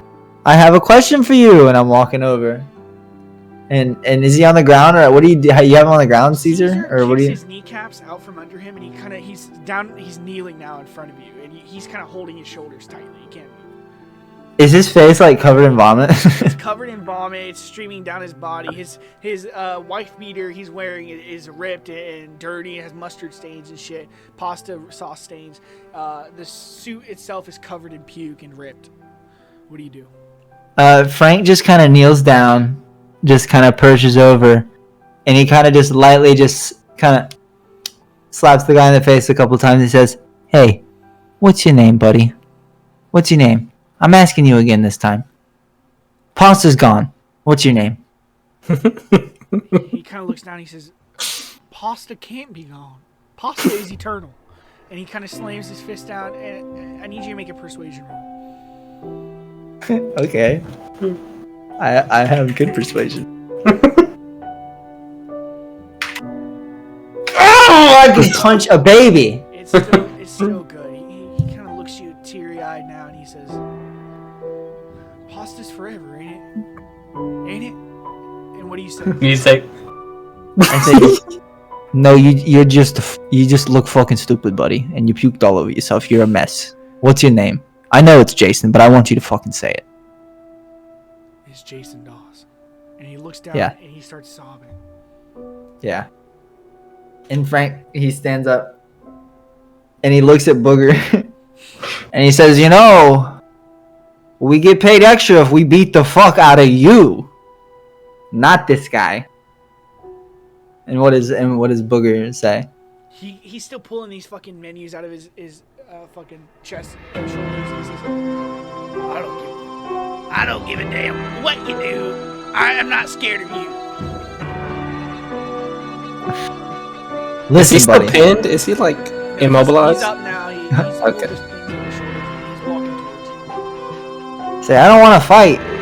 You could just cash us out for, obviously you comp us for our dinner, which was, first of all, no steak. Bullshit. The whole Very, thing was very few mints. Very few mints. The whole thing was fraudulent. There weren't enough mints, and the whole being attacked while you're eating pasta, not 1 star on Yelp, buddy. And so that's gonna be comped. And for 2, you can pay me for the extra cost of that I'm gonna lose out on by not beating the fuck out of you like we did this little piss-faced motherfucker over here.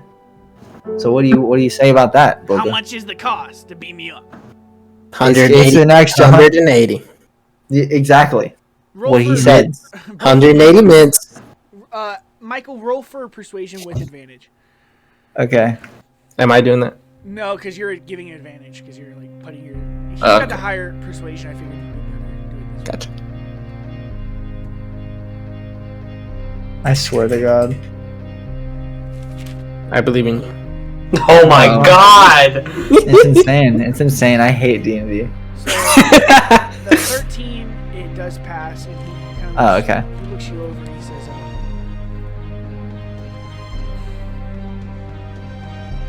"Fine, fuck, man. Here."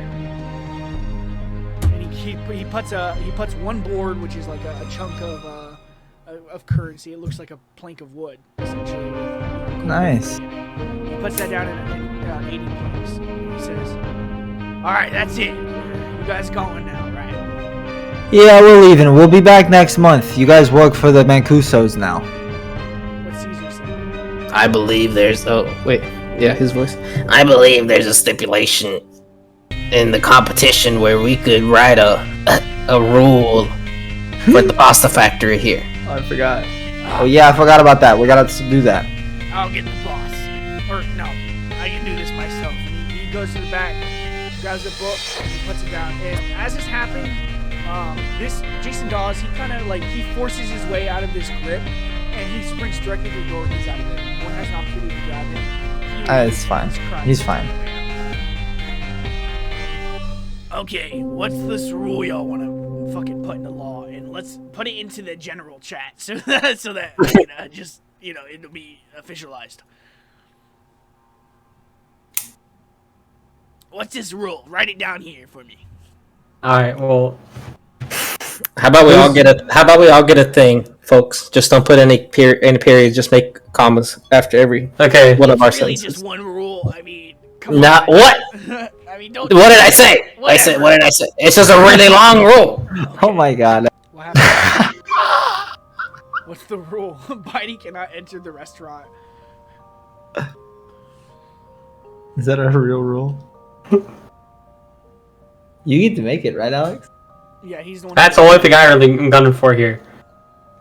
I think that's hilarious. Buddy's like, wait. He looks up from his soggy bread.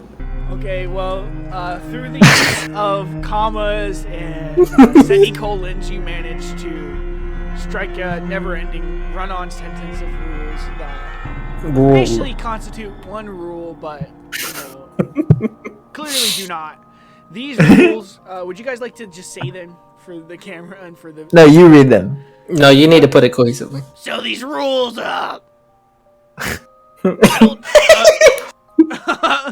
okay, let's go through them. So, Bitey cannot enter the restaurant. Bitey looks up immediately. He goes, "I'm sorry. Why ever would that be a rule?"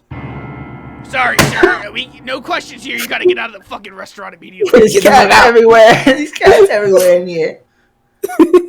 So Bitey, he kind of gets up and he's still gripping some soggy bread. And he looks down, hangs his head, and he starts walking to the door. Do any of you say anything to him? No.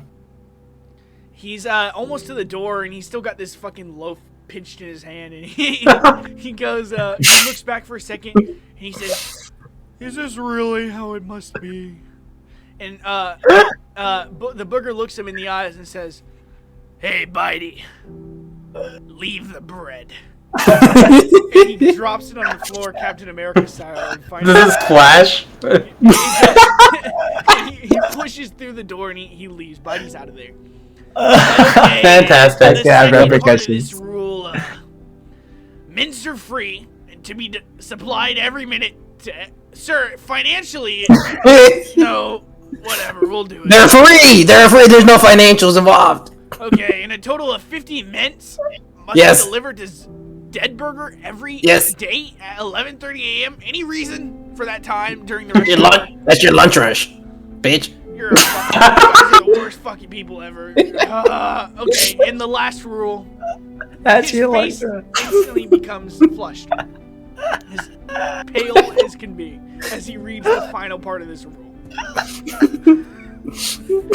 The booger has to suck a cock every week for a year on the clock. That's 52 cocks. Maybe we can...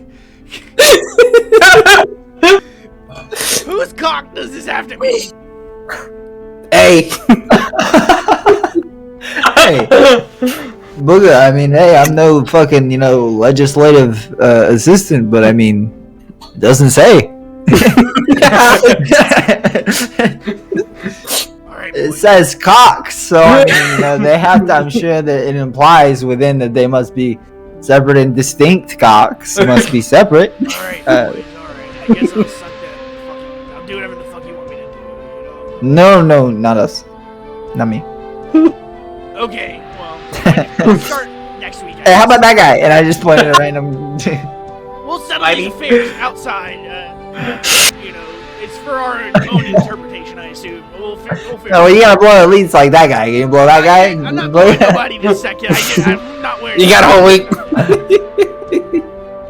And with Are you that, gonna put the rules on the wall? Yeah, they're in the book, man. I'm not putting them on the wall. Everyone should know you're sucking dicks. Okay, we'll have them specially printed for you and put on the wall. Yeah, that way maybe it'll help you out. Maybe it'll help you find some cocks you might not have, that might have slipped through the cracks. You know what I mean? You can put that part in asterisks on the bottom of all your menus. All wonderful ideas. Thank you for your service, and I hope to see you tomorrow. And by the way, he gives you that 180. What do you guys do? Who gets the money? I'll take it if you guys don't mind. I take a $5. Okay, so 180. Oh, Oh, you take 5, so 1. Yeah, take a fiver.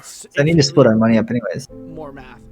So, what's 180 plus 49? 229. I'm not gonna check. I was gonna split it up when we get back to our room tonight anyways, because I think I ended up holding all the money after something in the last session. Okay, so with that, you guys. Hey, wait. Hey, Snot. It's not He right. left. Oh. A wall of fang time. Where's your camera? Oh, he whips out a camera and he takes one of all 3 of you. Do you guys do a pose? Okay, just flicking your. Should it be all of us or should it just be Benny? I feel like it should just be Benny. Well, I mean, We could be in the background. Benny could be in the foreground. Yeah, we'll be in the back. I just stand there Benny stands there emotionally with my arms crossed. Frank's like this. Okay, so it's a good-looking pose. He takes the picture, and he's like, "Okay, I'll get that developed." And I mean, really, like, fuck you guys for making me suck cock, but go back next week for the fucking show, I guess. It's only one a week. Okay. It could have been worse. It could have been worse. It could have been way worse. Yeah, I could have done appreciate the fucking restraint 365. that I showed. Anyway, so you guys leave, and that's the conversation. It's all over. Nice. That was one. That went so well. Yeah, I don't think it could have gone much better. We got so much money for that, and we're still gonna get paid from this other person. And I also have dinner sorted out for tonight because And we have dinner. I can empty my container. I mean, I don't produce saliva, so it's just as good as when it was on the plate. So we walk out, Speaking Span in there. and I elbow Benny. I'm like, let me see it.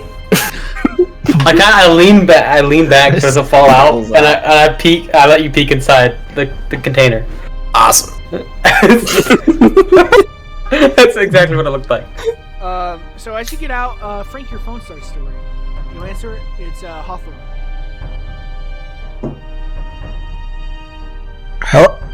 Hello. Hey there, buddy. Wanted to just run it by you. I did talk to that Jerry fella. He says, Hey, Wood. well, he says that this fucking guy's been hassling him lately. He's not able to sell anything. Okay. Thank you very much, Henry. He seems like a real genuine dude. Give him a talk. You didn't think he, was lying? No tells. No tells. As a cop, I can tell you, he seemed pretty genuine. Okay, well you're a crooked cop, but that's fair. That's fine. That's up for debate, but okay. Okay. Okay, I'll see you All later. right, Henry. Well, I'll let you know about that vigilante, that loose vagina that's loose on the town. Whenever I hear about that, I'll let you know. They call him the figure. Go to Dirty Bubble, talk to Leonardo, see what you can get done. Okay. Appreciate that. Goodbye. He hangs up. Okay, so you guys walking down to Swords and shit now? Yes, sir. Okay, you guys head on down to Swords and shit, and you're almost there. And hanging out outside is a Kenku, and he's just kind of chilling there. He as soon as he sees you guys approaching, he perks up and he's like, "Hey there! hey guys! You looking for any information? You looking to buy some information? We sell information as Kenku." Hey, what's going on? Caesar, the festering. What's going on, buddy? I haven't seen you in a while. Hey, yeah. I forgot his name. Guy, how you doing? It's me. It's fucking Raisin. Oh, Raisin! I was just about to say your name. You could have given me a mini. Fuck.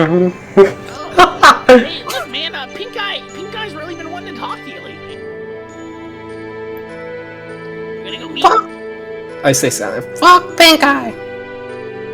That's fucking interesting. He takes care of all of us, Kenku. I really thought you'd be a little more appreciative of him, but whatever. He's the keeper of secrets, and if you don't want to talk to him, that's up to you. But I mean, he's good. He's good and valuable. Whatever. He doesn't want to hear what I want to talk about. I don't know what that. Okay. Exactly. That's personal between you guys. I'm gonna let it slide. Why don't you go ahead and hustle someone else? All right. I was just trying to sell some secrets. I guess I'm out of here. And he walks away. You see this fucking guy? I'll tell you what's not a secret, your fucking face, bitch. Wait, okay. He back at you as you walk away and you see his face is very So you guys open the door to Swords and shit, and you see this little fella standing inside. His name is. Wait, What's up? I was gonna do something before we go in. Can I do something? Yeah, before you go in. Before we go in, I turn to Caesar and Benny, and I say, hey, what's like? By the way, I feel like we're very dramatic right now. Yeah, I was literally doing that. I go, what's his face? He goes, what's my name? Frank. Frank. Hey boys, listen, I know we had an agreement about, we needed to stick together to go handle that kerfuffle at the Thick Noodle. And I think it went okay. So, I actually have something I need to take care of, for Beans, a little side job. You guys know what I'm talking about. I need to go follow up on this lead with the headless, see what I can do on that front. See if I can talk anybody up. I'll link back up with you guys tonight, and I give you guys all the money other than like the 50 that I had earlier. So I don't know how much that gives you guys. 179.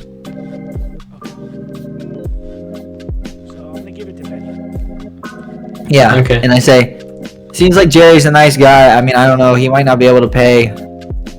We've already had to ruin one person's day. I mean, I don't know. Figure this out for these guys. He owes full boards. He's a good guy. I'll meet back up with you guys. I'll see what I can. I'm out of here. And Trevor, am I allowed to walk away? You walk away. Alright, I walk away. Don't let the door hit you on the way out. I love you. And I throw you a cigarette. He eats it. So, we now are following Benny and my boy Caesar as you guys enter Swords and Shit. Sitting there behind the counter, wiping it down, is this young blacksmith, probably about 35 or something. His name is Jeremiah Smith, and he looks up at you and he's like, hey, what's up, man? Can I do anything for you guys? I look at Benny. Are you not gonna change the thing on Roll20, Trev? That's the scene. Hey, I'm still here. Oh, okay. Oh. Oh, you stayed? No, he means in the call. Oh, damn. Anyway, I say to Benny. Oh, I don't say anything, but I point to you, point to myself. Do one of these. I'm asking you, who's taking point? Benny looks at you and processes for a moment, and then turns to the guy and says, we're here to collect your tribute. Here, I'm gonna set your characters up in this place. Oh, you're here for the tribute. You work for Mancuso. I'm so sorry, man. Look, here, I got it right for you, right here. And he goes around the corner. He grabs 3 boards, and he grabs the 4 boards he owes you and a 5th board on top, and he carries them all over to you. He puts them on the counter. He's like, here, man, I threw an extra board in there, for the late fee. I'm really sorry it took so long to get to y'all. Look, it's just, business has been tough lately, and to be fair with you, I've had to work 2 jobs to support me and my daughter here. He kind of gestures to a young girl in the corner playing with some toys. What do you guys say? You say anything? Benny replies, I'm sorry about that. We actually heard that you were having trouble selling from someone who was interrupting business. Yeah, they call him the toy maker. He's new in town. He's some kind of dwarven smith. Heard he doesn't have legs. Don't know if that's valuable information for him. Well, he's been strong-arming me for the last couple weeks, saying if I sell to anybody, he's gonna come here, wreck the shop, and kill me. Well, personally, I'm not one to risk it, so I've just been doing repairs and working the second job. Well, you're paying for tribute. You have our protection. Yeah, well, I talked to Smiley Riley about this last week. He said he'd talk to the big dogs and see what's up, and I guess nothing ever came to fruition. He's still bothered me. Well, there's a transition of power right now in the Mancuso family. I would be willing to talk to our superior to see what we can do about it. But that's all I can say. I tap Frank. I say, can you do the voice more time? It's just no gravel. What's with this talking? Let's do. Where is this toy maker? Look, boys, I don't know where the toy maker is. He's got some goons that come by every single day and make sure I'm not selling. They've been here today. No, I mean they usually show up within like the next 30 minutes. Actually, That's so convenient. wildly convenient, right? Look, you seem like good guys. I just hope nothing happens here. Like, can you guys promise that I'm gonna be protected? Because this is a serious threat here. You want protection? We want swords and shit. That's the fucking name of the city. You're in. And you kind of look around. There's lots of really cool shit in this building. And swords. Yeah, there's swords and shit. There's all the tables are filled with various weaponry. There's guns. There's a shotgun laying in the corner on one table. There's even like a ghostly crossbow you see out front. There's a fucking Oh my God. cannon, like a straight up old-fashioned cannon that goes on the ship. You also see some squid laying out. You don't really know what that's in reference to.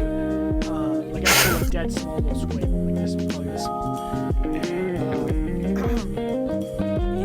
He looks around. He's like, so I mean, I can't sell you anything right now, but the second we get this toy maker thing, situated, I can sell you anything you want. Hey, that's a good business model. Hey, Benny, what you say? These goons come here. We murder them. Benny. I'm not opposed. Do you want to maybe call for reinforcement from the Mancuso family? Hey, Jerry. These goons. How tough are they? Strong? Tall? Well, usually he sends a bunch of animated armor, enchanted armor, to do his bidding for him. Usually he comes with a big suit, and then there's just like little torso walking around, and then just a pair of legs. It's three figures. That's fucking fucked. I say so myself, yeah. Benny, you ever fought animated suits of armor? What the hell? How's that even work? I didn't even know that was possible, if I'm being honest. You're letting yourself get intimidated by separate pieces of animated. Well, the toy maker, they're pretty big armors, and they trash this place and beat me up good one day, so I don't really question anything.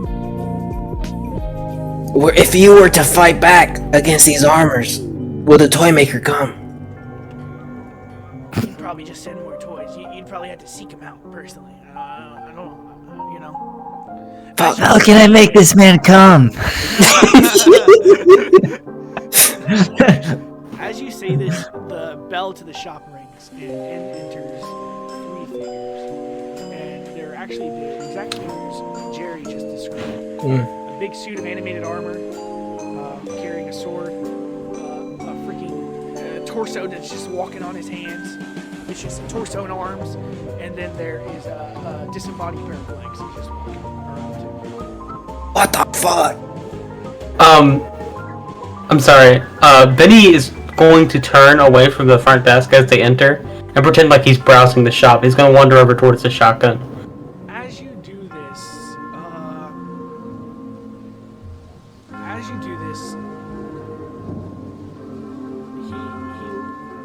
this figure, the one that's a full suit of armor, walks to the counter and he says, the selling of arms at this location is strictly prohibited by the toy maker. Any customers must immediately leave. Resistance will be met with unrelenting force. Response waiting. Incoming. Where's the response? What's Jerry say? Jerry says, sir, I'm not selling these guys anything. They're here for repairs, that's it. Any customers of any kind will not be allowed in this premises. Please depart now. I have the shotgun in my hands at this point. I checked the barrel. Is it loaded? It has 2 shots in it. I click it close and I turned around. I look at you, festering Caesar. What are you doing? I'm sneaking around. I don't know. I'm like making like I'm going out the door, but I stop right behind this guy. You want me to do anything for that, Trev? No, you're just like playing it casual, you know? Gotcha. And then I immediately twirl around, and I don't know if you'd let me do this with sleight of hand or stealth, but I'm gonna try to get under his arms and like open him up and make him face Alex or Benny. You know when someone's getting beat up and they're getting their arms pinned back, so they keep getting beat up? Yeah, I know exactly what you're talking about. I'm trying to do one of those. Hot. So you Hot. take your arms and you shove it into this guy's like armpits, and you kind of like reach up, you're grabbing the head or whatever like from inside, and It's a full Nelson. and you Yes. turn him, and as you turn it, you're kind of like pulling at his parts and stuff. I'm gonna say you do some damage. You take it and you rip him up a little bit.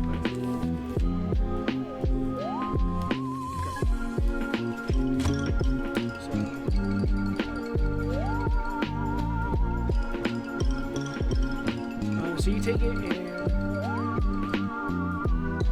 you start ripping him up a little bit and pulling on him, and it's a piece of his strap falls here, and you turn him directly towards Benny, who is now looking at him, and he is damaged slightly from this, and he's Awesome. facing Benny. Benny, what do you do? I immediately freaking blast this torso on arms that's walking with his arms. Jeez. Okay.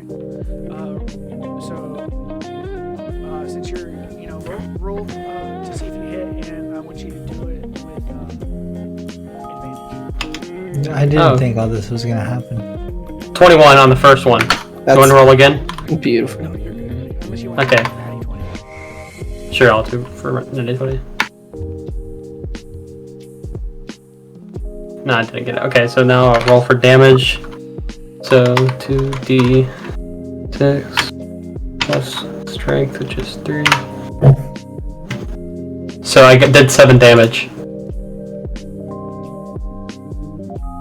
You whip your shotgun out, cock the butt, the thing, and you point it directly at this piece right here, right? Mm-hmm. And you just let it off. You blast this thing right in the fucking chest, and its left arm comes off completely and falls to the ground. And the rest of it is like the metal is splintered and fucking like dented now from where you had shot it, where the pellets had hit it, and it flies back into the shelf and knocks these things off the shelf. So he is damaged greatly. It is Bigly. now's the time to roll for initiative. But we're going to cut to as you roll for initiative, we're going to cut to Frank. Ass. Well, so the first thing that Frank does after he leaves, he doesn't call a cab. He starts walking. And so the camera follows Frank, and he's walking, pretty, determined. He's making turns. He's going down certain roads. He's weaving, but it looks like he knows where he's going to, even from where we're at right now. And he walks over to a really old, rusty, it looks like a decrepit, post office box. And he reaches into the pocket of his jacket and he pulls out a piece of paper. And he takes out a pen and he writes in it for a little bit. And he's writing for a little while. He folds it up and goes underneath the thing, and it's like he leaves it there. You know what I'm saying? As if it's like a drop. And so he kind of readjusts himself and he looks around. Is there anyone walking around on the street next to me? I don't see anyone. Well, Okay. you do see a guy down the street. Far away? Yeah, it's far away. He's just kind of chilling. Okay. I walk over to that guy. Okay, well, you do exactly that. What is he? Just a regular guy? No, he's not.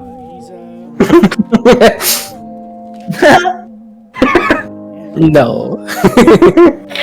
He's actually Bitey. Whoa! Bitey too, the gayer Bitey.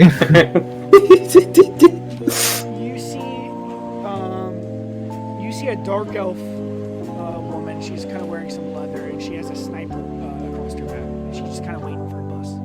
On the street? Yeah. Damn. He says, "Excuse me, ma'am. I'm very sorry to bother you. Do you have a second?" Of course. What can I do for you? Hey, so I'm new in town, and I'm actually, I'm working with the detectives around here locally. I'm from out of town, and I'm working this case about the headless. Have you ever heard of this group? Yeah, we get a few rumors about them. Who are you specifically? What's your name? That's great. Listen, it's not important. What I'm trying to figure out here is, where is this activity clustered? Where do people say these guys like to hang out? Where would one be able to find anyone working with these people? Would you happen to know that? If you don't, it's fine. I'm just asking around, talking to everybody I see. Like I said, I'm new in town, New in town, huh? I'm just trying to help me out, You want to help me out? Listen, my name. I'll give you a cigarette. Yeah, I'll take a cigarette, please. Yeah. She grabs it, sparks it up, starts smoking. Listen, buddy, gotta admit this is kind of strange, Someone asking about the headless, it doesn't look good, especially saying they work for the police. That's someone I want to talk to. What you got? You got some planks for me? That's good. Hey, I said I work with detectives. I didn't say I work with police. She spits on the ground. She says, "Fuck, Mr. Big." Yeah, I don't know that guy. I'm new in town, but you know what? I mean, I spit on the ground and I say, "Fuck that fucking pig bitch." I say, "Listen, look, I promise." You could say that. Which one? Listen, what I'm doing right now is very important that I remain anonymous. And I promise I'm not doing anything harmful. I'm not gonna, I'm never gonna, I don't even know your name. I will walk away from you right now. I'm gonna roll for persuasion of this. If you could just tell me where I should be looking, it would be very fucking helpful. And by the way, these cigarettes are laced. You're gonna be tripping in like 20. Is that serious or no? Yeah. Oh, damn. Okay, well, what are they laced with? Fucking butt spice or something? I need a Yeah. lot of those bitches. No, just the one that I gave her. It's a different metabolic pathway if you eat it. What'd you roll for?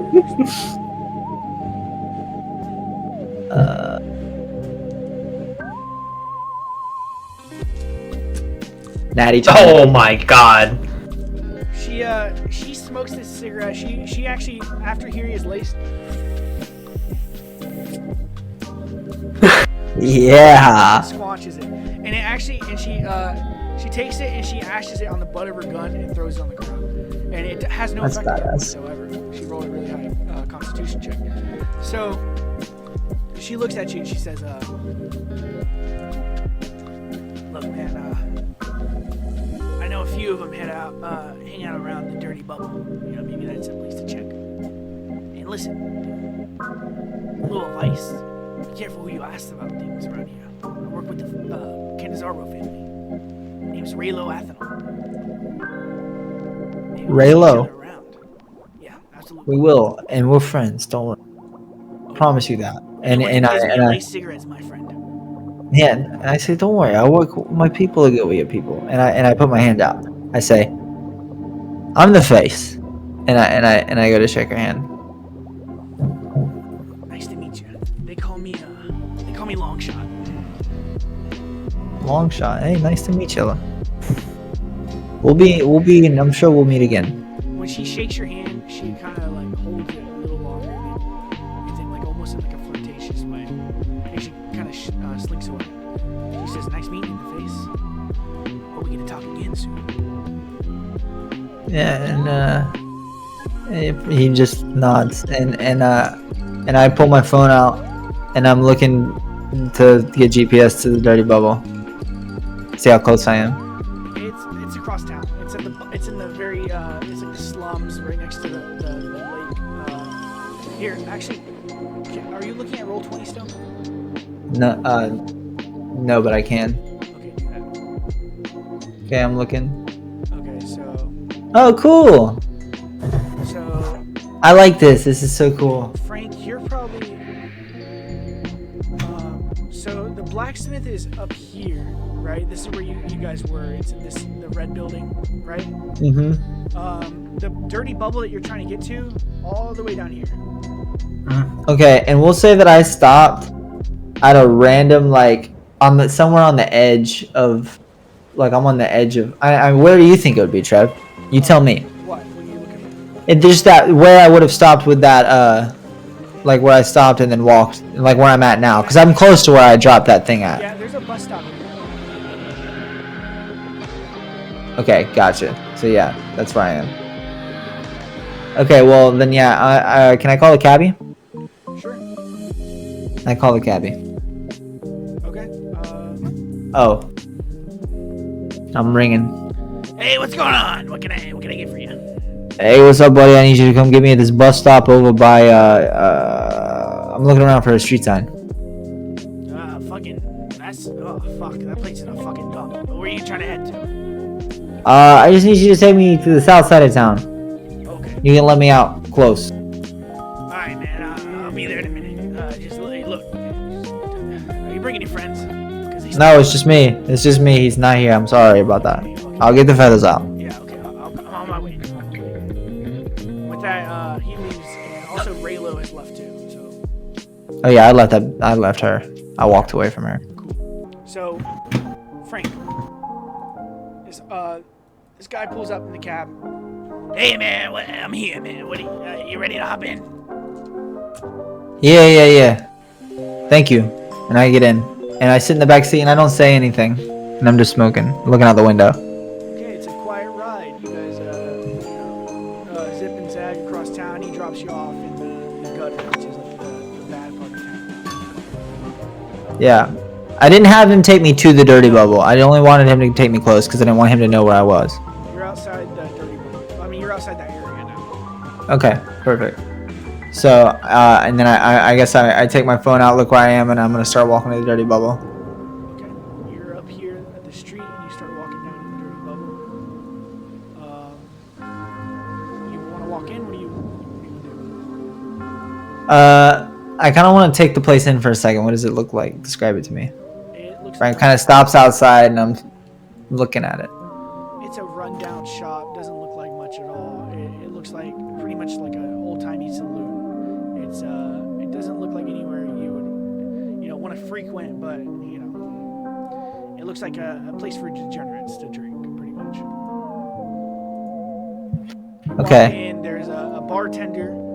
Are you walking in or no? Yeah, I walk in. You walk in. There's 3 people inside this building. There's a bartender. He's an air genasi, just kind of chilling at the counter, doing his thing. Right? He's not a genasi actually. He's a nymph, a water nymph, and he looks like dirty putrid water. It's brown and stagnant looking. Off in the corner of the bar is a turtle, and sitting in the far corner in the dark, watering himself is William Wallace, the cook, the guy you beat up in the first session. So, what do you do? I walk in. Did I pay the cab driver? You did. How much did I pay him? I'm gonna say 5 points. Okay. I walk over to the bar. Who's behind the bar? It's that the nymph. He walks up to you. He says,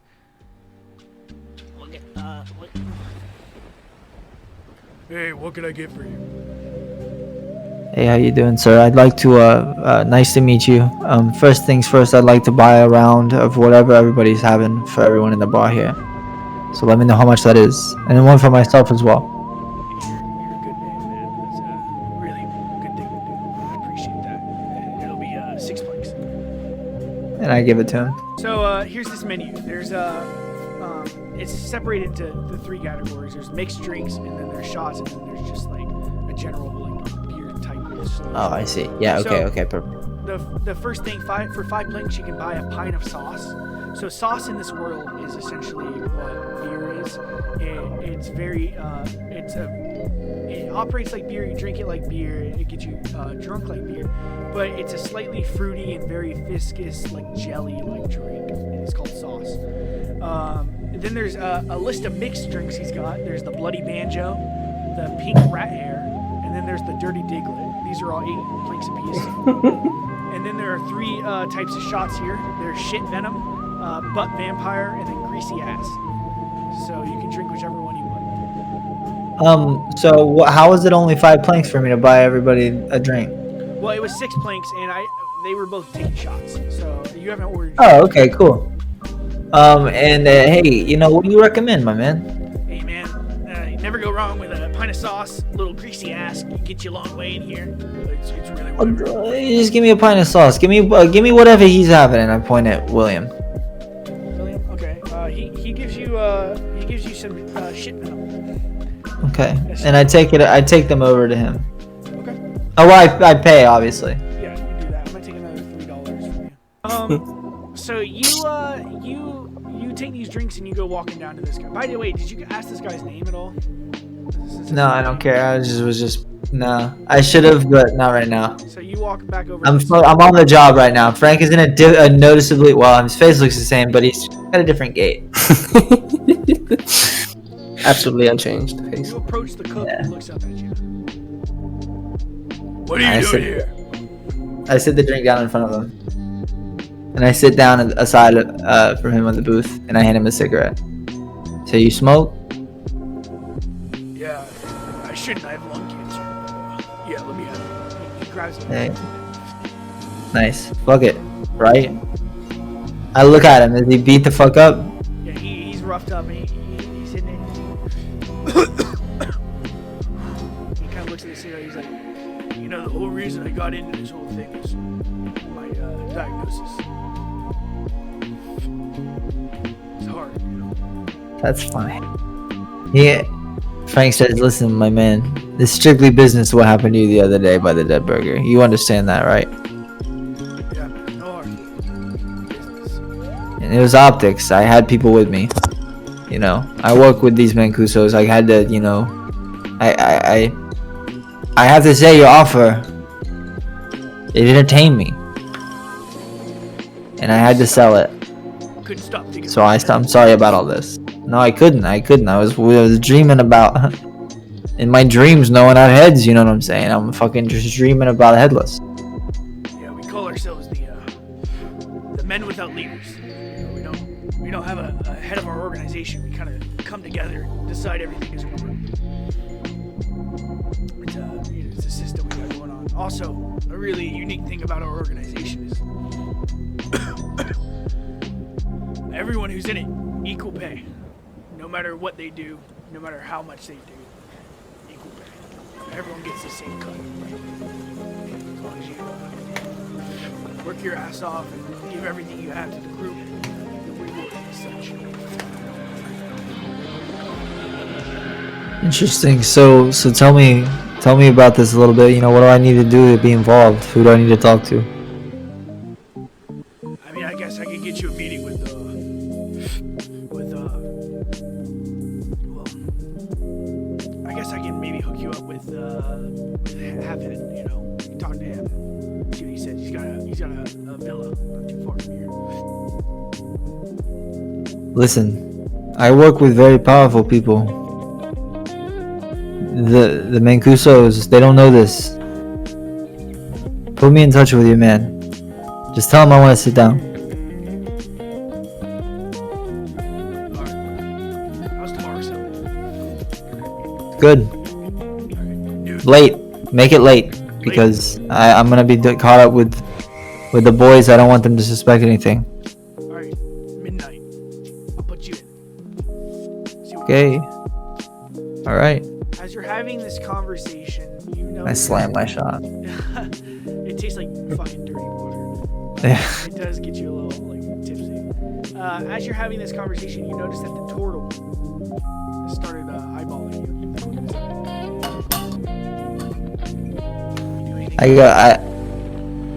Well, I'm not. I was gonna. I don't want to follow up on that vigilante lead because I don't want him to suspect anything. But I looked to William and I go, "Hey, what's his deal? You work with this guy?" I'd kill that fucking guy if I could. Yeah, what's his problem? Fucking dork.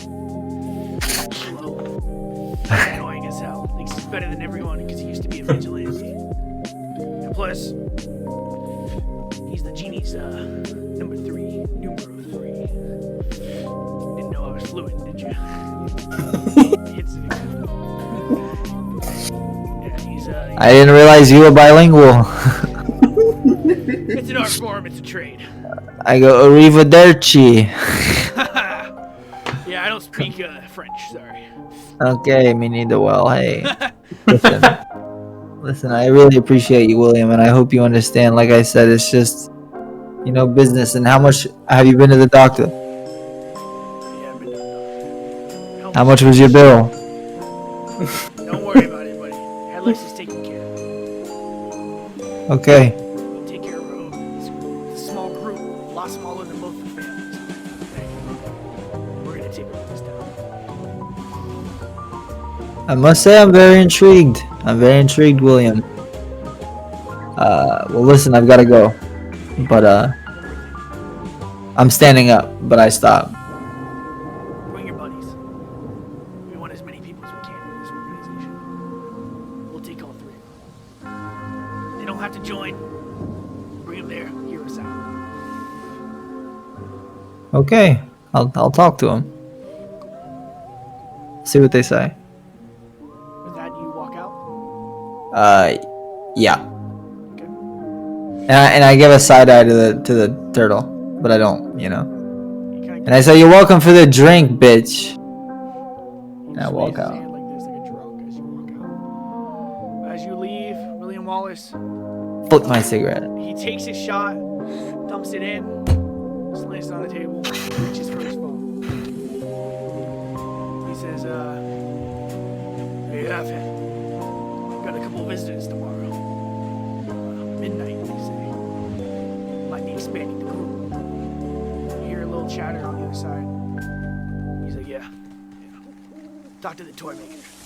Make sure everything's good with him, too. Yeah. Phase 2 is gonna be starting pretty soon.